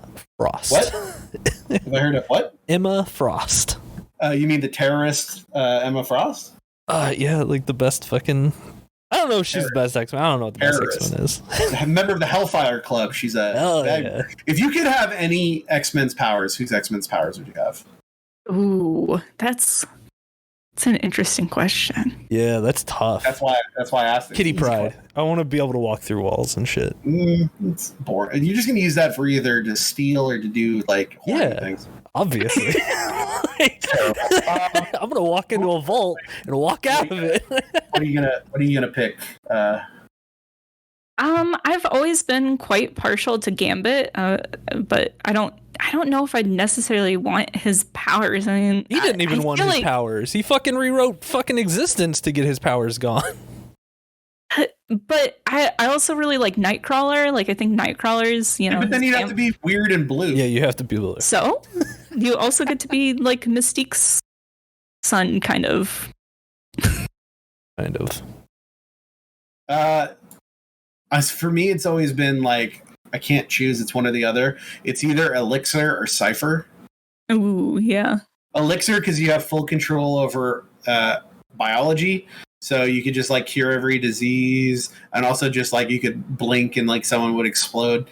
Or Cypher, who everyone thought was the dumb one because he could read every language, but then they made him cool because it's like, oh, he can read every language. So like body language. So he became like an expert kung fu dude because he can just like see people's moves before he makes them. He became like basically a technopath because he's just like, I can read every language, including like coding languages, so I can do anything with computers. That's cool. It's like the Cassandra Cain effect. Cassandra Cain is rad, the best. And I hate what they made her in that fucking Birds of Prey movie. I will tell you that I refuse to watch that movie because Cassandra Cain is my favorite comic book character. You just hit like the pinpoint, the hardest subject. Do not you hit the nerve. I say that Cassandra Cain is my favorite, but I really like Cassandra Cain. Also, she was I don't remember if she was introduced, or I just remember seeing her the most in one of my favorite Batman stories, which is No Man's Land. I think that's where they get the most out of her, that's when Gotham gets hit with the giant earthquake and becomes like just like a walled off, not part of America anymore. They use that partly for Dark Knight Rises. Oh, okay, yeah.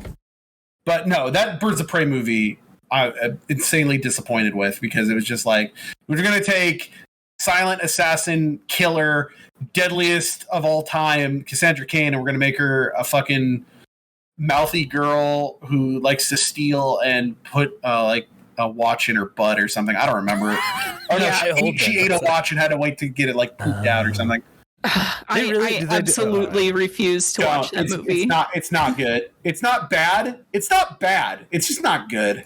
Yeah. I have heard that if you watch it together with the new Suicide Squad movie, that they're a good pairing together, but it's just more hard. Like, hey, Margot Robbie does a good Harley Quinn.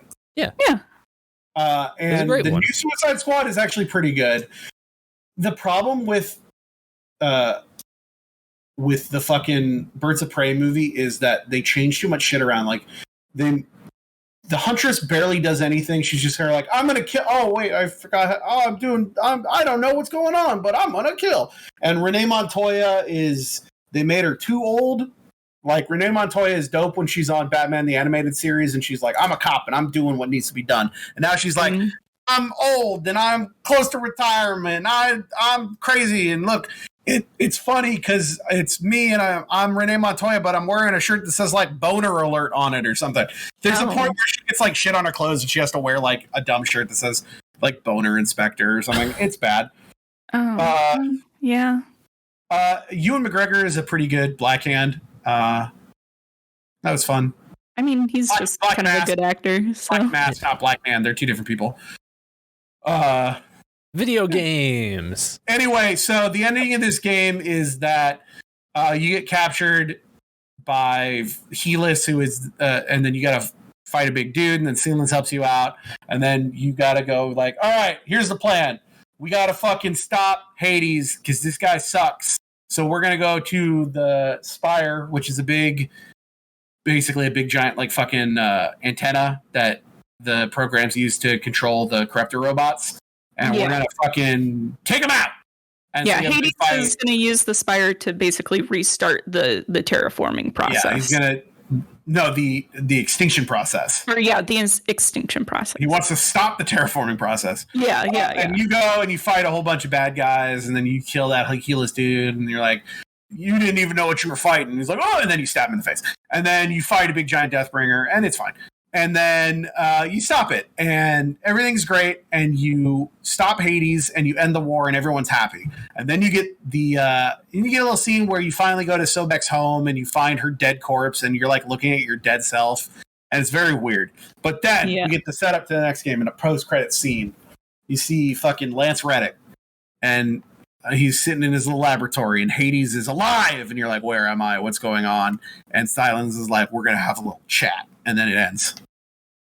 Yeah. So that's setting up who sent the signal to activate Hades, and that's probably going to be the next game. Yeah, probably. Quick side note, I want to really talk about the Frozen Wild story really quick. This will be like 30 seconds. I thought they did this DLC called the Frozen Wilds where you go to basically, you go to Yellowstone National Park, and it's led by a bunch of these dudes called the Banuk who all live in like the snow, and they're like, there's a big old demon attack, there's a big giant mountain, it's spewing lava, and they don't talk like they're Southern. I don't know why I'm doing this voice, but whatever. And they're like, I want to go in there and find out because I think it might have something to do with the robots that are attacking, because you're supposed to have played this before you beat the game. So the idea is that you think it has something to do with Hades. And so you go there, and there's a guy who's like, nobody's allowed in there. And then you fight him, and you're like, I'm the captain now. And whatever. That part doesn't matter. It's like, it's story, but it doesn't matter. What you do is you find out, you go in and you find this spirit that somebody's been talking to, and you find out it's another AI called Cyan, whose whole job is they built a robot station underneath Yellowstone National Park to stop the Yellowstone caldera from erupting. Yeah. Which is the giant underground volcano in Yellowstone that if it ever went off, we'd all be dead. That's a real thing. Yeah. It would like cover like the whole United States in ash, and not the whole United States. It wouldn't cover the whole United States. It would cover basically like I'd be fine, you'd be fucked. Yeah. Actually, I think you guys would be fine too. I think it's like it would destroy all of like Montana, Wyoming, the Dakotas, Colorado, So Utah. Kevin Hill is fucked. Kevin Hill's fucked. Nod, piece the fuck out. But like, Go back to Maryland where it's safe. yeah, like parts of America, but it would throw a lot of ash in the planet, and we'd probably be fucked for a while that way. Yeah. But anyway, so they made a robot to stop that from happening, and the reason there are demons attacking is because one of the subsystems of Gaia called Hephaestus, who's the subsystem that made all the robots, is also corrupted and getting out of control, and you just got to go in there and stop him, and you do. It's a fun little side thing. It doesn't matter, but it is cool because if you beat it before you beat the end of the game, then the Banuk send like people to the final fight to join you. See, so I didn't know that. Yeah, there is this cool mechanic where you can do all these side stories, and you can have choices of how to talk to people. You can either answer with your fist, like from a point of strength, with your mind from a point of intelligence, or with your heart, like from a point of like emotion. And the different ways that you talk to people will lead to having more forces at the end of the game. I think there's a trophy that I had to get where you have to get everybody with you at the end of the game, and to do that, you just always have to answer heart. Turns out, if you just answer heart for everybody, they always like you. Big surprise. Yeah, it makes sense. But that's the story. Before we get into trophies, let's talk about gameplay.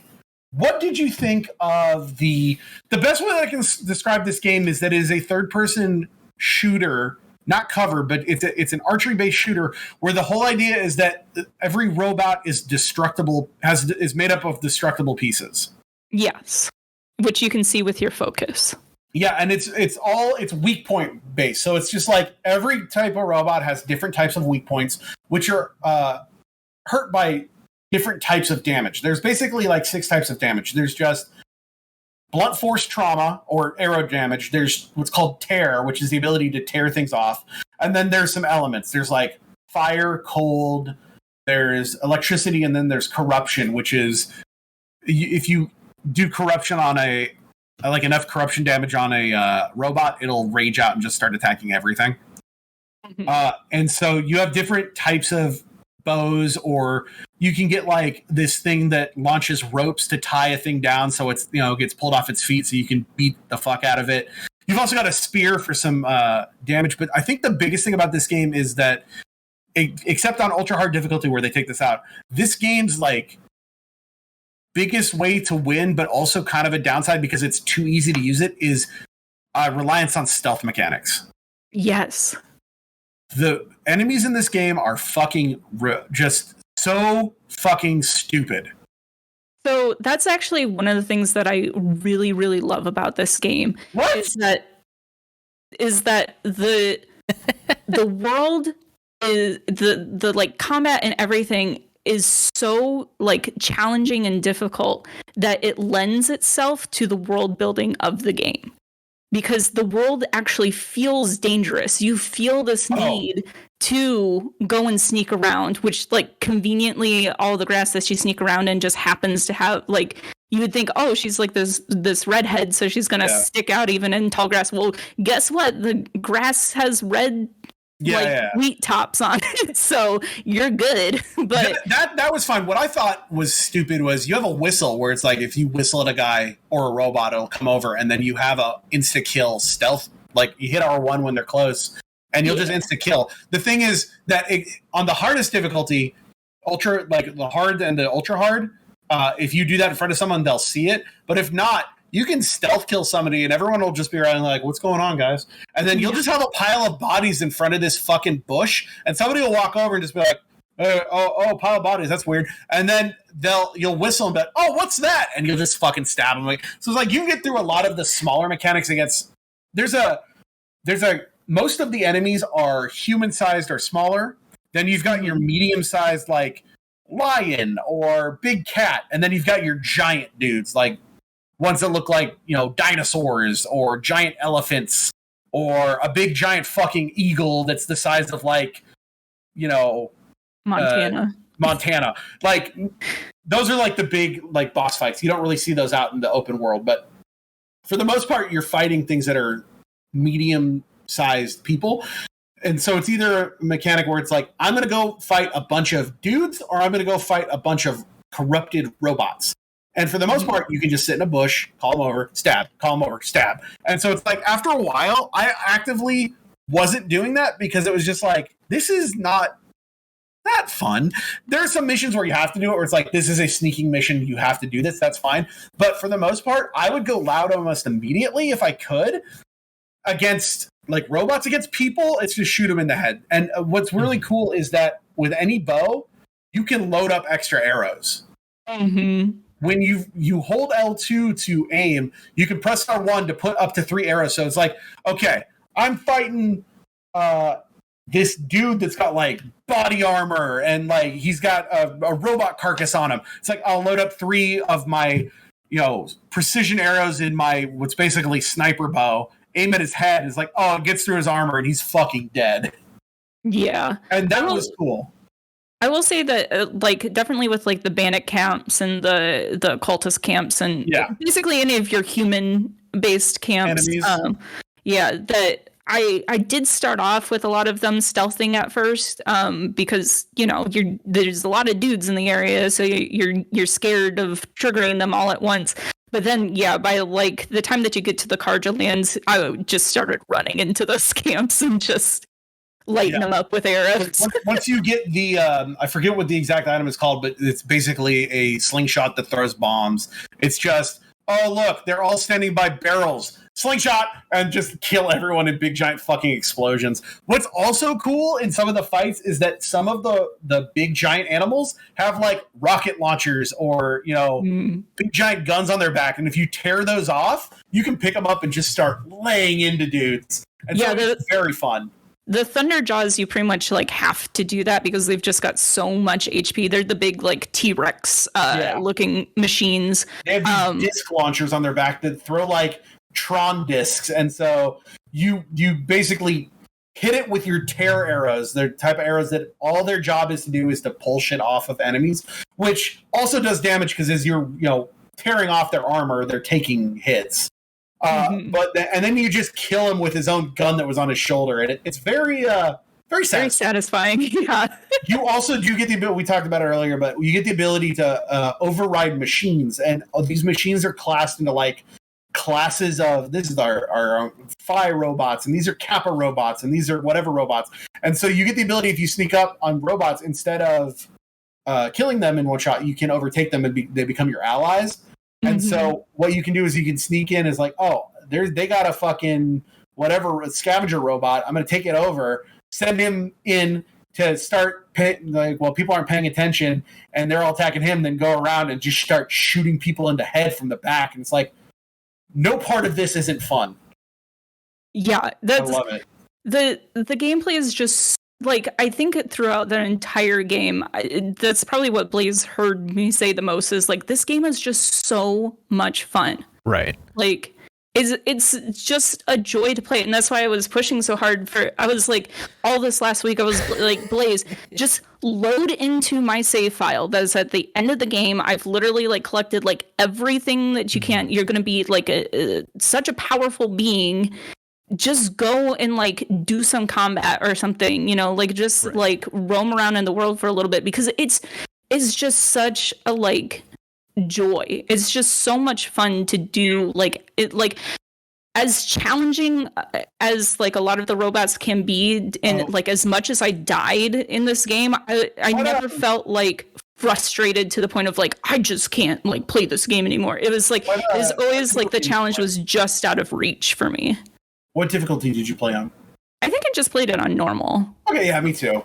I will say, playing it again on ultra hard. So there was DLC to this game, but they also fucking, for a while, and they did this again with Ghost of Tsushima, and I was like, I don't know if I want to do this. They keep putting out DLC that is like, play the game again. And it's like 2 trophies. It's like, you're 100%? Fuck you. They did that with Spider-Man. They did that with... they did that with Ghost of Tsushima. There are a couple other games, and it's just like, Oh, they did that with The Last of Us 2, and it's just like, hey, did you do everything? Great. Do you want to play the entire game again for one trophy? Because if not, you won't have that 100%. And it's like, I don't care about that 100%. And then I look and it's like 98%. You motherfuckers. And you have to. Yeah. I'll be honest. Go ahead. I'll be honest that's because when I was just looking at the trophy list, I saw that there was like trophies associated with the New Game Plus, and I was like, nah, not gonna do that. And that's like the sole thing that kept me off of chasing the platinum, because I thought that was like, well, you don't need them to get you don't need Ultra Hard to get the platinum. I didn't know that until like recently. I looked up like, oh, like what would it take for me to get the platinum? Because I've collected like everything in this game. Like I've put like almost 200 hours into this game. Like, oh wow!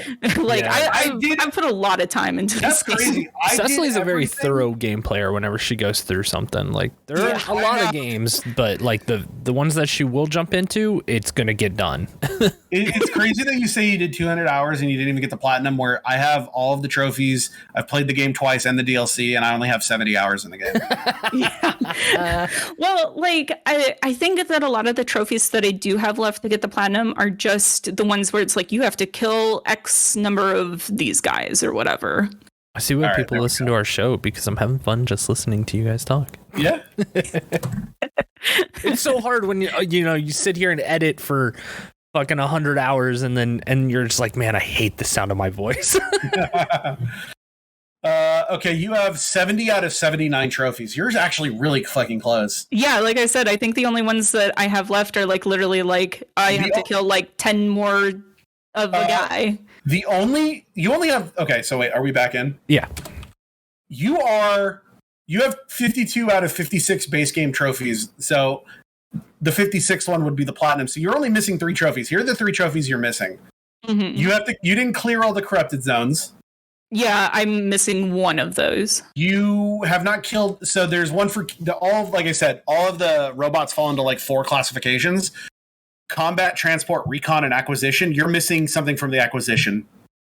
And the only other thing you have is to knock down the 23 grazer dummies throughout the Nora region. So in the Nora region, there are these little dummies. There's 23 of them. You just have to go and hit them with your spear to knock them over. Yeah. And you just have to. You could honestly. You could go and get this platinum in like 20 minutes. Yeah, for sure. The only other trophies you don't have are playing the game on New Game Plus and Ultra Hard. Big deal. You didn't do all the activities in the DLC. So I'm assuming if you played this, you probably didn't do the hunting ground. No, because I sat there and I yeah. Did you get it was a full really suns hard and everything? One. I'm almost 100% sure that I got full suns. You need to do for the activities. You need to do the tall neck, the bandit camp, and the hunting ground. So you have to do the tall neck because that's part of the. I did the tall neck. Yeah. You have to do the bandit camp. Yeah, I did the bandit camp. I would go back and see if you fucked up and didn't do a full. There might be one that I'm missing on the hunting ground on that one because it's really difficult. The other thing you didn't do is you didn't use the dismount strike 5 times, which that's easy. You just spam that. And you didn't use machine repair or mount repair on 5 different types of machines. That one's kind of hard. Okay, so you get this power in the DLC where you can use your money, which is your money are these little metal shards. They're also what you use to make arrows because they're basically like arrow tips. And you can use those if you make a machine on your side. You get this power to basically heal them back up. You have to do it on 5 separate types of robots. So basically, you just have to go out into the normal game and either call them out because there's 3 different types of mounts, hit it once and repair it, and then find 2 other creatures, take them over, hit them, and repair them. You can get that one in like 3. You can have all of these trophies except for the New Game Plus ones in about 30 minutes, and you'd have this platinum. I might do that because you have 0 platinums, and that makes me sad. Your rarest trophy is for creating 1,000 items as a Culnarian in Final Fantasy XIV. Hey. Yep. Oh, you have the trophy for 1,000 Destiny or Fates. I don't have that one. Oh, I do. Yeah, that doesn't surprise me. I've done a lot of Fate grinding. Your first trophy was in Little Big Planet 13 years ago. Soup, this is your life. Your rating is so low that you're not even on the leaderboards. Yeah, I'm not You've surprised. played at that. 18 games. You've completed 0 of them. You have a 27% completion rate. You have 536 unearned trophies, which means out of all the games you've played, there's 536 trophies you could still get. You average 0.06 trophies per day. And I'm the first person to ever look at your page. I'm pretty sure I just made your page on this thing. Yeah, so I Rules. I would say that I fall kind of solidly You in haven't the middle. beat Persona 5? No, we played it. moved. Oh, I'm mad. Okay, so I'm mad. So here's the thing: is I absolutely love Persona 5, even though that I haven't finished it. We were moving back from Japan to the US when I was in the middle of that game, and I just got so caught up in everything that it ended up being like a year before I was like, I should really go back and finish that game. And then I was like, that was about the time that they announced Royal, so I was like, well, I'm just going to wait for Royal. I just got Royal for Christmas. Just play Royal. Just play Royal. After Mass Effect and after the new Horizon game, that's my plan, is to play. And if you ever have any questions about that, please, I love talking about that. You can get the platinum in Final Fantasy pretty easily. You still need to do 1,000 leave quests, 100 guild hests, but I need to do 100 guild hests, so we could do that together. 1,000 leave quests are like insanely easy. That's just a time-based one. 1,000 leave quests I already have. Basically, there's a leave quest that you can do somewhere in Horizon where it's an alchemist leave quest of just deliver 3 potions. So you just get 300 potions and you just and for 100 spam it. You talk to them, and every 16 days you do it again. 100 guild hests. I need to do that. I have like 60. I need to do 40 of those. You need to affix 100 materia. You need to synthesize 1,000 items as a carpenter, a blacksmith, an armorer, a goldsmith, a leatherworker, a weaver, and an alchemist. You need to mine 1,000 mineral deposits, and you need to fish 1,000 times. Easy. Now, the hard part about that, fishing raid. Now that's where you're fucked. The fishing raid doesn't count.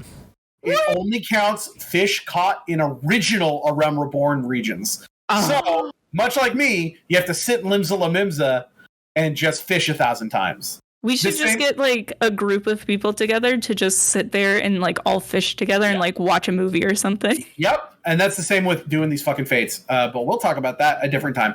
I want to really quickly go over because we're already in trophies. Let's talk about the trophies of Horizon Zero Dawn, of which I have all of them and you don't. So I have all but like 3.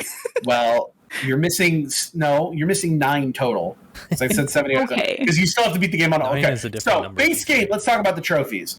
First of all, these trophies are not that hard. They really aren't. The only reason you're missing a couple is just because I'm assuming you didn't know about the Grazer one.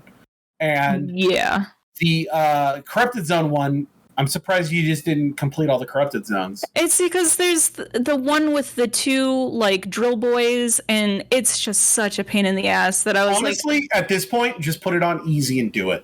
Yeah, I was just like, I don't want to beat my head against the wall trying to do this. I'm just going to beat the game. I'm wondering, so out of the acquisition ones, one of these you didn't kill. You didn't kill you probably killed a Strider, a Grazer, a Scrapper, a Broadhead, a Lancehorn, a Trampler, a Charger, a Glint Hawk, and a Snack Maw. So I'm assuming you'd never fought a Rockbreaker. No, those Rockbreakers. Those are the underground boys. Because you have to fight one as part of one of the side quests. So which one of these didn't you kill? You can go into, there's an option at the start button to go and like look at your log, and it'll show you which one you didn't find. So maybe you never fought a Lancehorn or that might be the one, because like I thought, because I did all of the hunting lodges throughout the game. The tramplers are the ones that are like bulls, and the Lancehorns are the ones that look like giant elk. The tramplers, I know that there's a hunting lodge quest that you have to kill them for. The Lancehorn is the only one that I'm like, maybe not that one. Anyway, so the trophies are pretty simple. This game sits right now at a 30.09%. That's an uncommon platinum, so it's not that hard to get. 36,000 people have 100% of this game. 231,000 people have platinumed it. So you could be one of those. For trophies, we've got your story missions, which are whatever. We know story trophies are never that hard. It's like story trophies, just play the game, right? Yeah. You've got your collectible trophies, and then you've got your like go and do things trophies. So a lot of the trophies very easy. Like we're talking things like, rip 10 things off an an enemy in combat. Like get 10 components, which there's a lot of crafting in this game we didn't talk about. You craft everything. Your arrows, you craft traps, you craft everything, and everything you pull off an enemy can be used. You're looking at like, metal to make arrows, blaze canisters, which are basically like liquid napalm to make your fire arrows, chill water, which is how you make like ice arrows, shit like that. So you can pull these components off and use them for making more arrows, which is really cool. There's trophies for like, perform 10 stealth kills, kill 10 machines weak to fire while they're on fire, or weak to cold while they're frozen, which is pretty dope. A lot of those types of things. Nothing that's really hard. And you're probably going to do them at some point. Yeah, in the a lot game, of these are naturally. Like, you're not going to not do these. Another nice thing, I want to note this: no missable trophies. Hell yeah! At the beginning, there was a trophy that people thought was missing, which is the All Allies Join You. Like when this game first came out, everyone was sure that it was missable. Oh. It's now been patched to where if you don't do it right, you just have to redo the last mission. Oh, okay. But basically the way to do that is you have to do all of the side quests. And at the end of it, all the side quests are basically like helping a person do something. And at the end of it, they'll give you a chance of how to like, everyone thinks of fucking Alloy like their therapist. It's like, well, what should I do now that the person that killed my dad has been found? Should I, go out into the world, or should I forgive them? And you get to pick that: be strong, be mindful, or be compassionate. And the easy way to get this trophy is just always pick heart. Mm-hmm. That's it. Which is usually really like the most obvious choice anyway. Actually, I'm reading this and it's been patched to now they don't even do that. No matter what, at the end, no matter what you pick, they'll always join you. So it's just do all the missions. You gotta love when they just make it easier for you.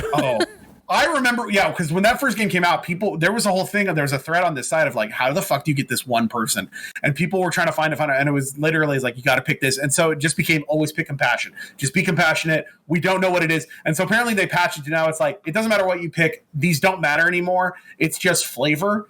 Do whatever you want. They'll all just show up. I kind of like that more though, because that gives more agency over like what your I do like does. when character make your alloy like you want your alloy.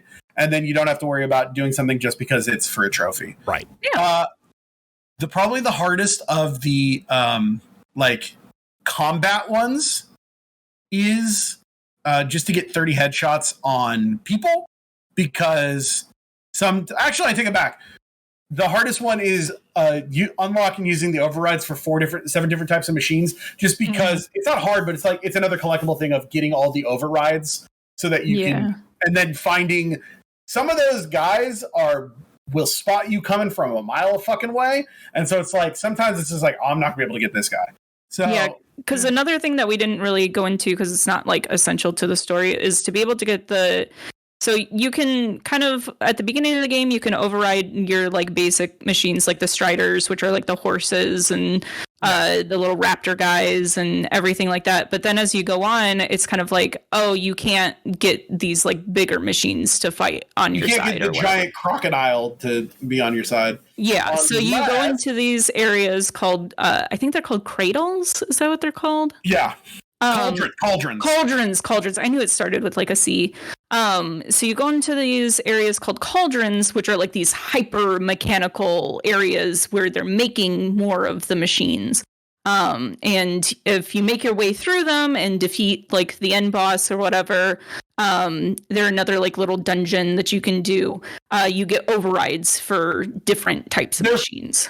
Dungeons to get more technology. Yeah.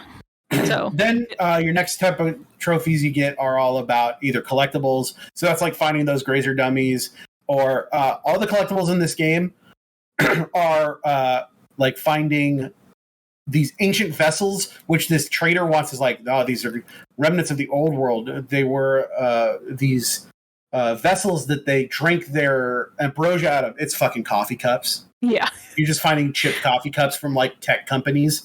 Hilarious. You can also find vantage points, which are just like, you stand up here and you can look out and see like a cool scene. You got to find all these tall necks, which are big giant giraffe robots that are like the size of like a 4-story building, which are your towers, your open world towers, which open world games have kind of gotten away from that. But that was the thing back then of if you got an open world game, you got to find the towers to unlock the map. Yeah, that was another thing that and Breath of the Wild kind of have in common. You also got to find metal flowers, which are big giant like terraforming seed pods. Those are fun. And then little Bannock figures, which are the ice people make like little carvings of animals, and you got to find them all. Yeah, so those put them up way high. Yeah, those are your fucking collectible trophies. Then you've got some trophies like, making gear and putting modifications on your gear. And then there's like learn the whole skill tree, get to max level. But then probably not hard, but the ones that take the longest time are like doing all the activities. Finding all the bandit camps, which are all the bad bandits, and going and killing them all. Going to all the cauldrons and getting all the cores. Doing what we were talking about, the hunting grounds, which are basically like you find these hunting grounds all around that always have 3 events, and it's like you can get a bronze, silver, or gold. And then once you get gold on every hunting ground thing, and it can be anything from go in here and only using this weapon, kill everything, or we're going to give you 10 arrows, and how many robots you can kill. That's how many, that's your score. So it's like games. Those are fun. And then if you do all of those, then there's like a special mission that you can do to kill this big thunder jaw called Red Maw, I think is his name. Yeah, and there's a trophy for doing that. Yeah. But there's also one for encountering and focus scanning every machine in the game. That one takes a while. There's also corrupted zones, which are like this area where the corruption of Hades is like making everyone go crazy, and you gotta like kill all those because if the corruption gets out, oh fuck,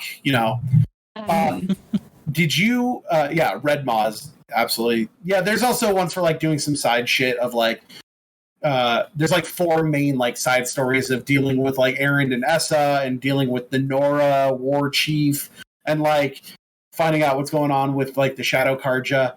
And there's also this like end game after you're done kind of thing to find this armor set that is basically gives you a what's it called? Like a force field. You have to find these batteries that are all in all the different like big puzzle dungeons, and if you bring them all back to this one place, you unlock this armor that gives you like a double shield. It's pretty dope. Yeah. I would say that none of these are hard. Like the hardest trophies definitely beat the game on ultra hard, which I'd like to really quickly talk about ultra hard. Ultra hard's a fucker. It's not impossible and annoying on the level of like crushing on Uncharted that we talked about before, but it's like the thing that they do to make it hard is all those things I was talking about of it's too easy to stealth and you can just keep shooting people. Nah, fuck that. Everybody is on like almost immediate. If they see you, they spot you, and if one person spots you, immediately every enemy knows. You. Correct. You take less hits, but with the shield armor, it's actually kind of nice. So it's like every time you gain a level, you gain a little more HP. So I did this at level 60. You can get to the cap is 50, but if you do DLC, you can get to 60. So you have 800 HP. With the shield on, you get another 800. A hit from a normal enemy does about 500 health. Yikes. So it's like the game's hard, but they did the nice thing, which is what I hate in these games when it's like usually to make it harder. It's like they hit harder and also you have to hit them more times. They didn't do that. They made it harder and then made it easy to see you. But if you shoot a guy in the head, he still immediately dies. Oh, that's good. I like that. So with high up weapons, and also you can get a new form of, so the weapons have like tiers, and it's based on how many modifications you can put in it, 0, 1, 2, or 3. In Ultra Hard on New Game Plus, or maybe I think probably just on New Game Plus in general, but at least on Ultra Hard, you can get a new level where you can put in 4 things. They are hell of expensive, but it's just like having even one more like damage buff on those. It's like, oh, I'm one-shotting people in the face, or like I've got 4 tear things on my precision bow with the air shot arrows that their only job is to tear off. So it's like I shoot a guy with one of those guns, and instead of having me shoot him like 4 or 5 times, I shoot him once, that thing's off, and then I just blast into him. You also get some new weapons in the DLC that are all based on fire, freeze, or shock, and they tear shit apart. Yeah. And so you get those at the best version, and it's just like, oh no, the big giant T-Rex that can one-shot me and it's too big is gonna get me. Well, not if I shoot fireballs on it and it's immediately on fire, or not if I shoot the fucking Tesla coil at it and I just melt everything. So Ultra Hard is hard, but it's not punishingly hard. It took me about 3 days of playing it off and on. I'd say that was because I was playing after work. I'd say that if you're just mainlining the story, skipping the cutscenes, and just doing what you need to do to beat the game, you can beat Ultra Hard if you've got the shield to make it a little bit easier in about 6 to 7, maybe 8 hours. That's not bad. That's not bad at all. The longest part about it is just running from place to place, because you don't get to. The one thing you don't get to keep is your quick save locations. Oh, Like your fast travel. That's what I mean to say. Just fast travel to the end of the game. Yeah, you can find campfires all around the world. It's like if you go by a campfire, it becomes a fast travel location. The problem with the fast travel in this game, though, is that it costs a resource. You have to spend, you have to get meat to make these fast travel packs. Now, eventually, you can just get an item that gives you unlimited fast travel. And then thankfully going into this, you can just have it. But the hardest part about Ultra Hard is probably, it's like, all right, get to the other side of the map.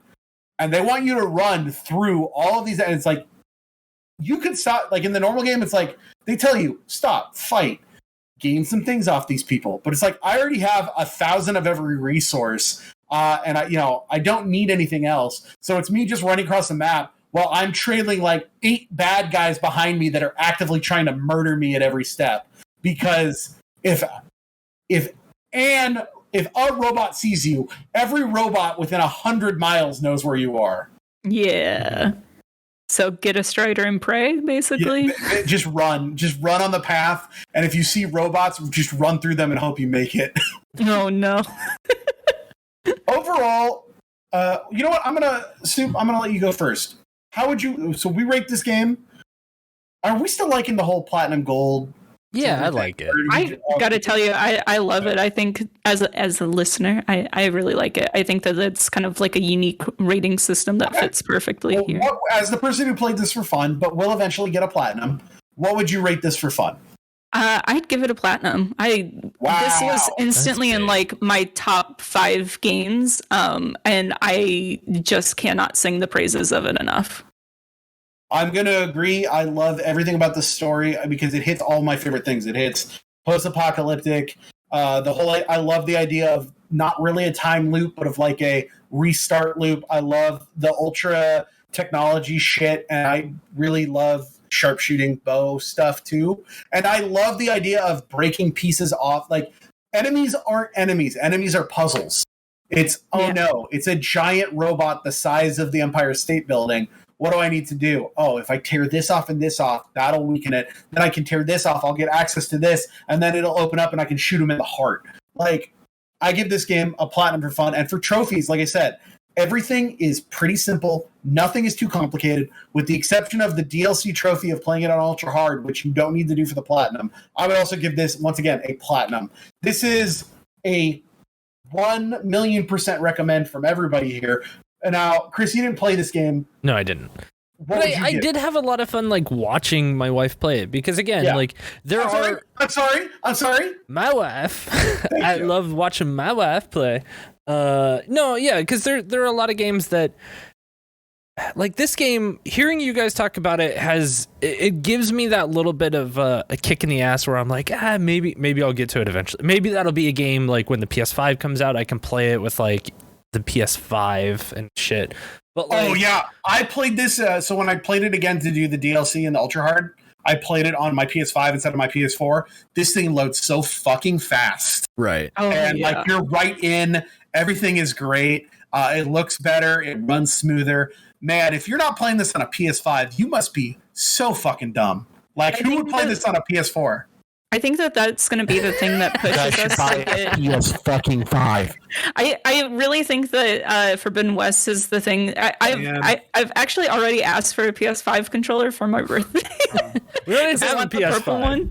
I'm worried. Okay, so I pre-ordered this game, but I pre-ordered the PS4 version because it comes with the free upgrade download to PS5.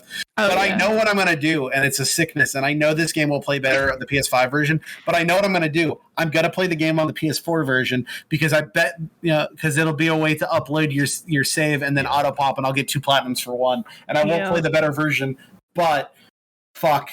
Trophies, I got to do it. Just run around in the game for a little bit when you get it on PS5, Yeah, like no, just so that you can see how pretty it looks. Or like if there's a new game plus again, then do the new game plus on PS5. No, because I'll have to do it on PS4 to get those trophies again. I need this trend of games coming out on PS4 and PS5 with upgrade to fucking stop. Yeah. So that like there are games that's like Resident Evil. I played it on PS5 because they said they weren't going to do the thing where you could upload the save and auto pop. They lied and they did it. So, I mean, they also said that they would release, Mega Man Legends 3 and Capcom. Nobody cares about that. So, I would play it again on PS4 if it wasn't for that. I'm just saying there's a pattern of lies at Capcom. Yeah. Well, yeah, that's true. I need Sony. I understand why Sony's doing this because there's still more people that own PS4s and PS5s. Yes. Well, and then in the supply shortage of it's I so need hard. PS4 to end, and I need PS5 to be the only thing so that I don't have to keep worrying about double platinuming these games. Not to get on a side tangent, I don't think that's going to happen in this generation. And if it does, it's going to be something that's so far in the future that will be will be when we just go to modular systems. This is coming from the person that still thinks there's going to be a new PS5 next year. I do. I absolutely think that there will be a pro model. There will absolutely be a pro model. Now here's the thing that I'm worried about. We have a bet on that. We have a bet on that too. We do. You already owe me $100. You're not going to pay me. So it's like I'm going to win the second bet, and you're not going to pay me on that one. So like, why are you making bets if you're not paying? Well, the second bet's a gentleman's bet. For $1. So, yeah. So that's I can pay you $1. $100 first. I don't have $100. Where am I going to get $100? Guys, fans, friends, don't give Chris $100 so they can give it to me. No. Gift me. Gift me. No. Wrong. No. Hey, I have a gift for all of you. What's that? I have a call. Oh, caller, go ahead. Yeah. We got a first time, long time? First time, long time. With a question for the podcast. Wait, really quick. So yeah, we're giving this game a platinum. It's probably one of the highest rated games we've played. This game rules. Yeah, Blaze, were you gonna give it a platinum from a watcher's perspective? You know what we should? No, I wouldn't from a watcher's perspective. What are you giving it from a watcher's perspective? I think I'd see honestly. Just give it watching the story, it just does everything that I don't like, which is just say something. You're tensing us up. Just what is it? I give a silver from a watcher. Good thing that you don't count because you didn't play the game. So you're much like your opinion on Melody of Memory. It doesn't matter. Melody of Memory is I can't. You never played it. I wanted to put something out before we get into the calls. Really quick. One of my favorite things is ranking and listing things. Oh, okay. Should we have a growing list of all the games that we talk about on this show in order? That we like doing a list of games. So it's like, where would we put Horizon Zero Dawn on the list type of thing? Or is that too much? But where would the mystery be at the end of the year with the game? Oh, that's a good point. Yeah. That's a good point. Okay, we can't do that. Never mind. You just killed it. But again, sorry. If you wanted a list, you can call Soup on her personal phone number, which is you don't know my phone number. I got it from Chris, and you can tell them this bit's gonna work. You know what? I'm gonna just leave this as it is. This bit's gonna work right the way it is. No, because then they're gonna know I haven't been actually saying your stuff this whole time. Oh yeah. You know what? We gotta edit it. Yeah. Yeah. So the bit is that I pretend to always want to try to dox Chris, and then they just bleep it, and it's a funny joke. Yeah, it's funny. Anyway, if you were mad about there not being a list, tweet at Soup, whose Twitter is at Soupsuka. That's SOUPSUK. Let her know that it's all her fault. Anyway, at the end of your. Did you say the A with it? I heard an A. Oh, I didn't. Anyway, we'll talk about the list idea later. Anyway, Chris, first time, long time. Yes, we do have a first time, long time from our dear friend Kieran. Says, here's the question. Region locking can be a pain in the ass, but for Ryan, is there a particular game you want to platinum from a different region that you have not been able to get a hold of yet? And I think I know the answer to this one already. Thankfully, so thankfully, I'd love to hear what you think, but thankfully, region locking isn't a problem on PS3. So PS3 and PS4 aren't region locked. Right. I have several platinums from Europe and Japan. I was trying to think if I had any from China or Hong Kong or Korea, but I don't. That are games from there that are in either other languages or EU games that I can get the platinums on that I can't get over here. The thing that is region locked is the store, in that you can't buy games. So like as a person with an American account, I can't buy games on the European store. Could you just if you make unless what you can do, which is this is what those people that are above me, that's like when I'm playing that shitty game, they're playing it 6 times. What they're doing is you on your system, you can create a new account and you can put it in a new region, and then that'll get access to that store. Then you buy a game and download it to the system. Then you switch back to your own system or your own account, because anything that's locally downloaded, even if it's from another region, you can play it. Right. And so that's how somebody. That's what I was going to ask. When I'm playing those when I'm playing Zippy the Circle 5C, and someone else has played it in here and in Europe, but to do that, you can't put your credit card in, because they'll know this is a credit card from Europe. What you have to do is you have to import PSN cards from another region. Yeah. And that's the step that's the reason why I'm only 88 and not like 12. Like, I haven't gone crazy enough to do that step of investing thousands of dollars in importing European PSN cards. Right. Yeah, I think if you got to that step, we might have to have like an intervention. The thing now, to that extent, though, the thing, I guess the best way I'd answer this is, what's a game that I wish I could play but I can't? It'd be more because of language base, which is I would love to get even more Persona 5 platinums, but I don't speak or I can't read Japanese, Korean, and Chinese, which are the other 3 versions of that game that I cannot get. Or like, what do you think I was going to say? Memorial.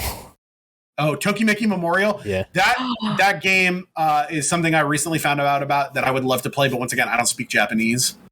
I have a friend that inspired by the Tim Rogers That's video. how I found out about it. That's how I found out about it. Oh my god, I love Tim Rogers. Anyway, inspired by the Tim Rogers video over that show, has begun learning Japanese so that they can play it. I also want, this is why I keep saying Sony buy Konami, because you buy Konami and then you put out a version of Tokimeki Memorial on the PS5 that you finally fucking translate, and you give it a platinum trophy, and then I get the platinum trophy in Tokimeki Memorial.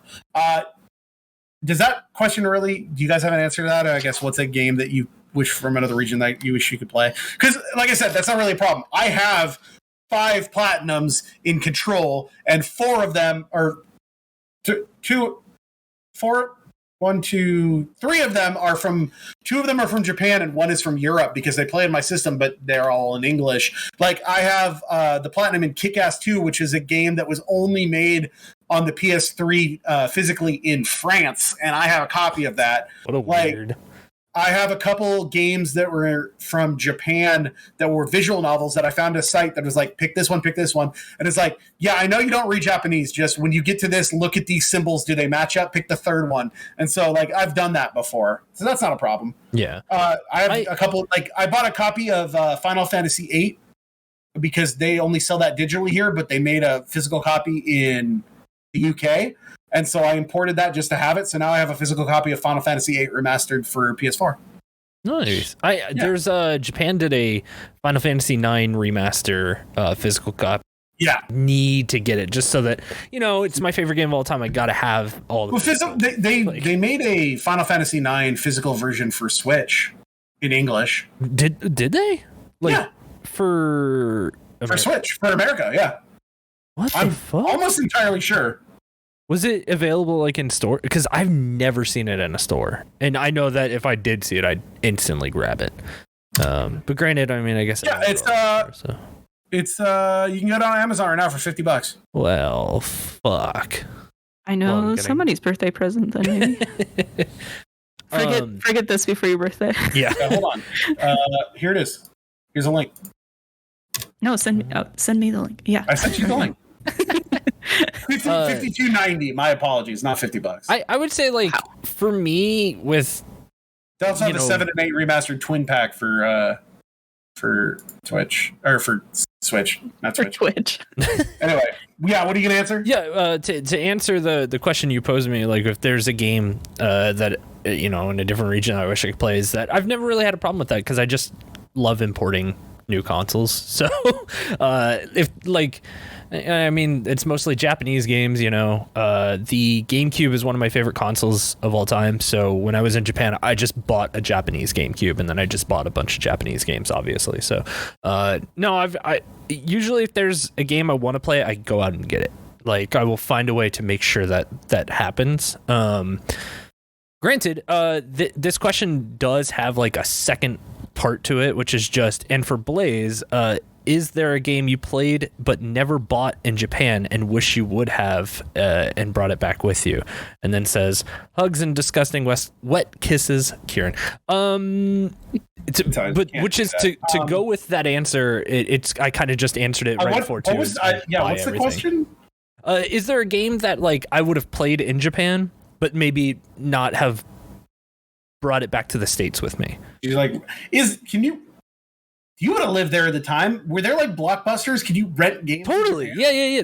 There's a like renting is a huge thing in Japan. I just never thought about that. Yeah. Well, because the thing is because like DVDs for anime are like insanely expensive. Media in Japan is like it's more expensive. Yeah. Very expensive. It's a luxury item. So like it's a little bit more. Like I know but food is cheap as fuck. Oh, right? yeah, food's way cheap. But, like, when a new game would come out, because there were a couple of games that we ended up just buying in Japanese, like Breath of the Wild being one of them. I think we ended up paying, like, maybe, like, $85 to $90 for that game instead of paying, like, $70 for it or whatever it is. Is the Switch? I don't really think about region lock anymore because nothing Sony is region locked past the PS2. Right. The Switch is region free. I don't know. Is the Switch's region free? Was the GameCube region locked? Yes, it was region locked. Was the Wii region locked? Yes, was the Wii U region locked?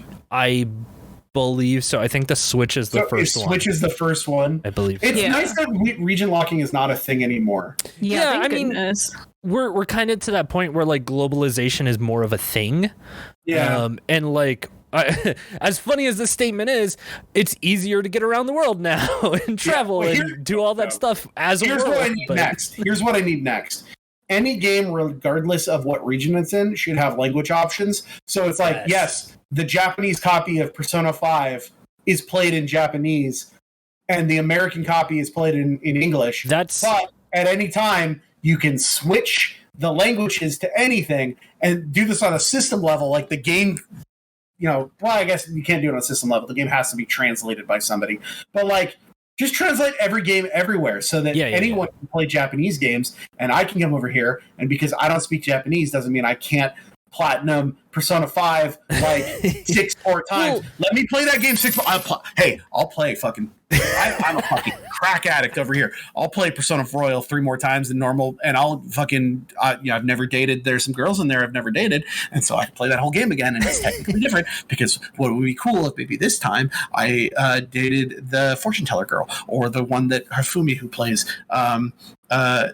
what's that game, Shogi. I don't know what that's like because every time I only ever date one girl because I don't want to get the bad ending where they find out and they beat you up. So I've only dated 3 girls in that game. I've dated Anne, I've dated the new girl when I played Persona Royal this first time, and then I dated the teacher, Kami, because what's up? So it's like I can still date Makoto, I can still date An, I can still date Taitakemi, the God Doctor. Let me play that game more times. Sony, let me play that game more times. Make the game in English in every region so I can play the game like 8 more times. Well, that's what I like about Nintendo's done a big push for that lately. Like most games, I like Persona 5. That I know, but like most like Switch games that you buy, even in Japan, like whenever we would put the game into the thing, it would immediately just ask you, oh, what region are you playing this in? Oh, you're playing in English? Got it. Oh, you want to play in Japanese? Got it. You want to play in Italian? Sure, why not? Like it that's one thing I really do like about Nintendo's games lately is that, and granted they have less to translate, but it's just still kind of nice that they have to translate. I'm not gonna win, and that's all you got to do. Like Persona is a lot of fucking text, but you've already translated it. Just take the English patch that you put in the Persona 5. Well, it did take like 2 years for Persona 5 to come out, right? Version. Yeah, and I know. Here's the thing. This is a stupid thing that I only want so that I could get the trophies again. I, of course, could do all that by going and playing the game again. And little secret I'll let you in on, I've played that game even after I've gotten the Platinum Trophy just to play it some more because I love that game. Such a good game. But give me more platinum. I only have 3 Persona trophies because also there's a PS3 version of Persona 5, but they made the trophy list stack. The one nice thing about the PS4 and PS5 is they don't stack. So if it is a game I want to play again, I can. But it's like I can't get the PS3 platinum because it shares a platinum with the PS4 version. It's like why not let Ryan play game again? What's the next call? Thank you, Karen. Yeah, that's the call. Karen, I hope those were satisfactory answers for you. But also, there is a pandemic. No kisses. No, there is another email. Or I'm sorry, there's another call. Go ahead. There is? Yeah, big follows, dude. Big follows? Read the fucking email that someone was like wanted. Oh man, I already deleted that. We got some great spam. This is how I know we're making it. We got an email. I'm sorry, we got a call from someone saying, "Hey, I see that you make a thing. Would you like to monetize?" But it's definitely like a phishing scam. Yeah, it's like, oh hey, your podcast did this well last month. We can make it better. Big follows. We're gonna get big follows. Oh, this has been a long episode of this show. It has, but it's been a good one. I really enjoyed listening more about Horizon, even though I haven't played it. All right, shut up. Now the moment I've been waiting for. Oh, fuck. All right, here we go. What are we going to play next? Because apparently... Ryan's got a bit. Little inside baseball. Chris and I have a document where we should talk about these games. We should talk about these games. And the games we had coming up were games like Mass Effect and Dragon Quest. And I, on my own, have decided, fuck that. Here's the thing. And Chris, I want to seriously talk to you about this. Yeah. All of the except for today, this was the first one. Mm-hmm. All of the games that we've talked about have been part of franchises. Yeah. Including today, every game we've talked about has been a multi-platform, like a bestseller. Everyone knows about these games. We're talking about shit that people have already talked about ad nauseum. I get why the people are listening. It's because they want to hear us talk about them. And like that's very special to me. But we're talking about games that don't need to be talked about. I want to talk about weird shit. Okay.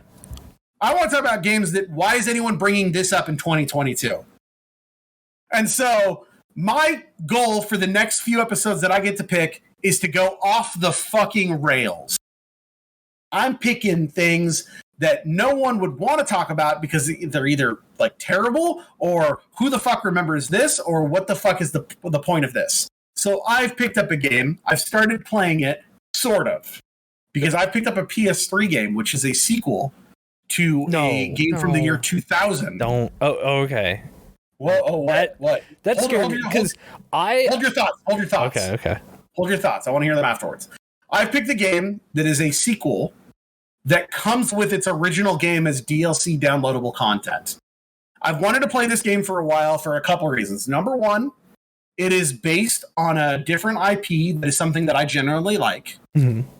Number two, it seems fucking dumb. And number three, the person who made it's got one of the dumbest names I've ever heard of in my entire life, and I love it. We are going to be playing American McGee's Alice. Oh, okay. And American McGee's Alice Madness Returns. I've played those games. Oh, shit. So awesome. Okay. I own these games even. I thought I picked something weird because I've heard nothing about how this game is basically Hot Topic bullshit forever. It's like, it absolutely is. In an insane asylum. Alice is a game. Crazy, and she's got a knife. Alice is a game that that was middle school for me. That was a game that we talked about a lot in like middle school going into high school, and then whenever the sequel was coming around, we were like, "Ooh, okay, let's see how this goes." But yeah, I'm excited. All right, I haven't played these games in fucking years. I thought this was going to be some weird thing that no one ever remembers. That is just like, who the fuck cares about American McGee's Alice? What do you think I was going to say? Now I'm worried when you were like, oh shit, I'm worried. I was really fucking worried you were going to make me play a stupid fucking Family Guy game. And I'm telling you right now, that is not happening. I wouldn't do that. I wouldn't do that. I don't think there's any. I want a game that we can actually talk about. I want some meat on a game. Mm-hmm. And I feel like the Family Guy discussion would just be, it's fucking fan. And be like, hey, remember that time that this fucking show fucking stuck? No, but expect over the next few months, like if you still want to talk about Dragon Quest and Mass Effect, that's great. Those are your picks. My picks, we're getting weird with it. 2022 is the year of weird. Okay. Oh, you gotta wait on Mass Effect because I gotta beat it still. Are we just okay? Hold on, quick huddle over here, Chris, over here. Are we just adding Soup as the third permanent member of this podcast? The third permanent? Yeah, is it just the three of us now instead of the two of us? Is that what we're doing? Or is it or is it going to be like every once in a while she comes on? I'm fine with either. What are you thinking? I think we should hold this discussion somewhere else. No, why are we? No, come on. I don't know. It's just you and me. No one's listening. Everyone at home, don't listen to this part.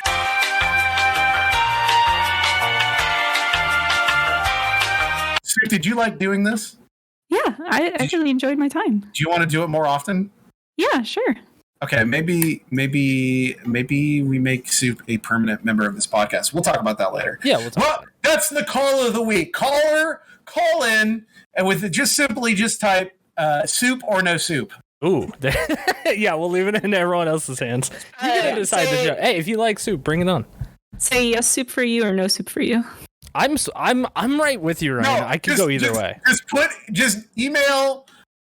Call us in with a JPEG of a can of soup or the Soup Nazi from a GIF of the Soup Nazi from Seinfeld. Yeah, I can see that. that would be something. Do a GIF of that soup store meme that everybody, every time that they first hear my nickname, they're like, the Code Geass one. Yeah, the Code Geass. It's like an anime. I take back everything I said. This is too much anime. Never mind. They're both fired, and this podcast is just me now. This has been a great episode. I had a lot of fun. Thank you so much for joining us, Soup. Thank you guys for having me. Thank you for taking the reins on this one, because holy. Yeah, next time play the fucking game. What the fuck? No, that's to play. See, but this is actually one thing that I did want to, like I said when we were getting into the game discussion, is that this is one way that me and my wife like to play games together. It's because it's hard for. Are you trying to drive it in that I'm alone and sad and I play all these games by myself? No. That's furthest from it. Wow.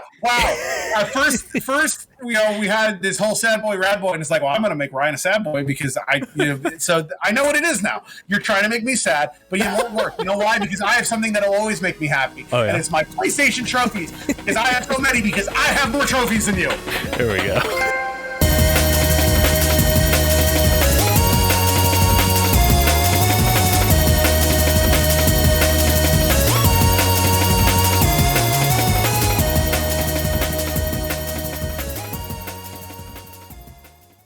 Hey, thank you so much for listening to our podcast. If you'd like to send us questions, gaming memories, comments, or if you just want to know when the next episode's going to drop, then you can follow us on Twitter at MoreTrophiesPod. That's MoreTrophiesPod. That's More Trophies Pod. Also, you can email us at ihavemoretrophiesthanyou@gmail.com. It's just the name of the show, all one word, at gmail.com. Also, be sure to follow Ryan at Dr._Ryan on Twitter. You can also keep up to date with his Monday night Twitch streams office hours at twitch.tv/Dr._Ryan. That's Dr._RYAN. Dr._Ryan on both Twitch and Twitter.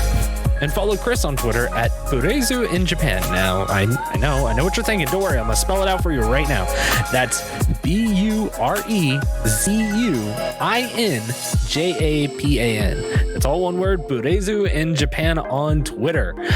And when they are streaming, you can check them out at twitch.tv/BlazeTK. That's BLAZE, the letter T, the letter K on Twitch. BlazeTK. Thank you again so much, everyone. We'll see you in the next episode.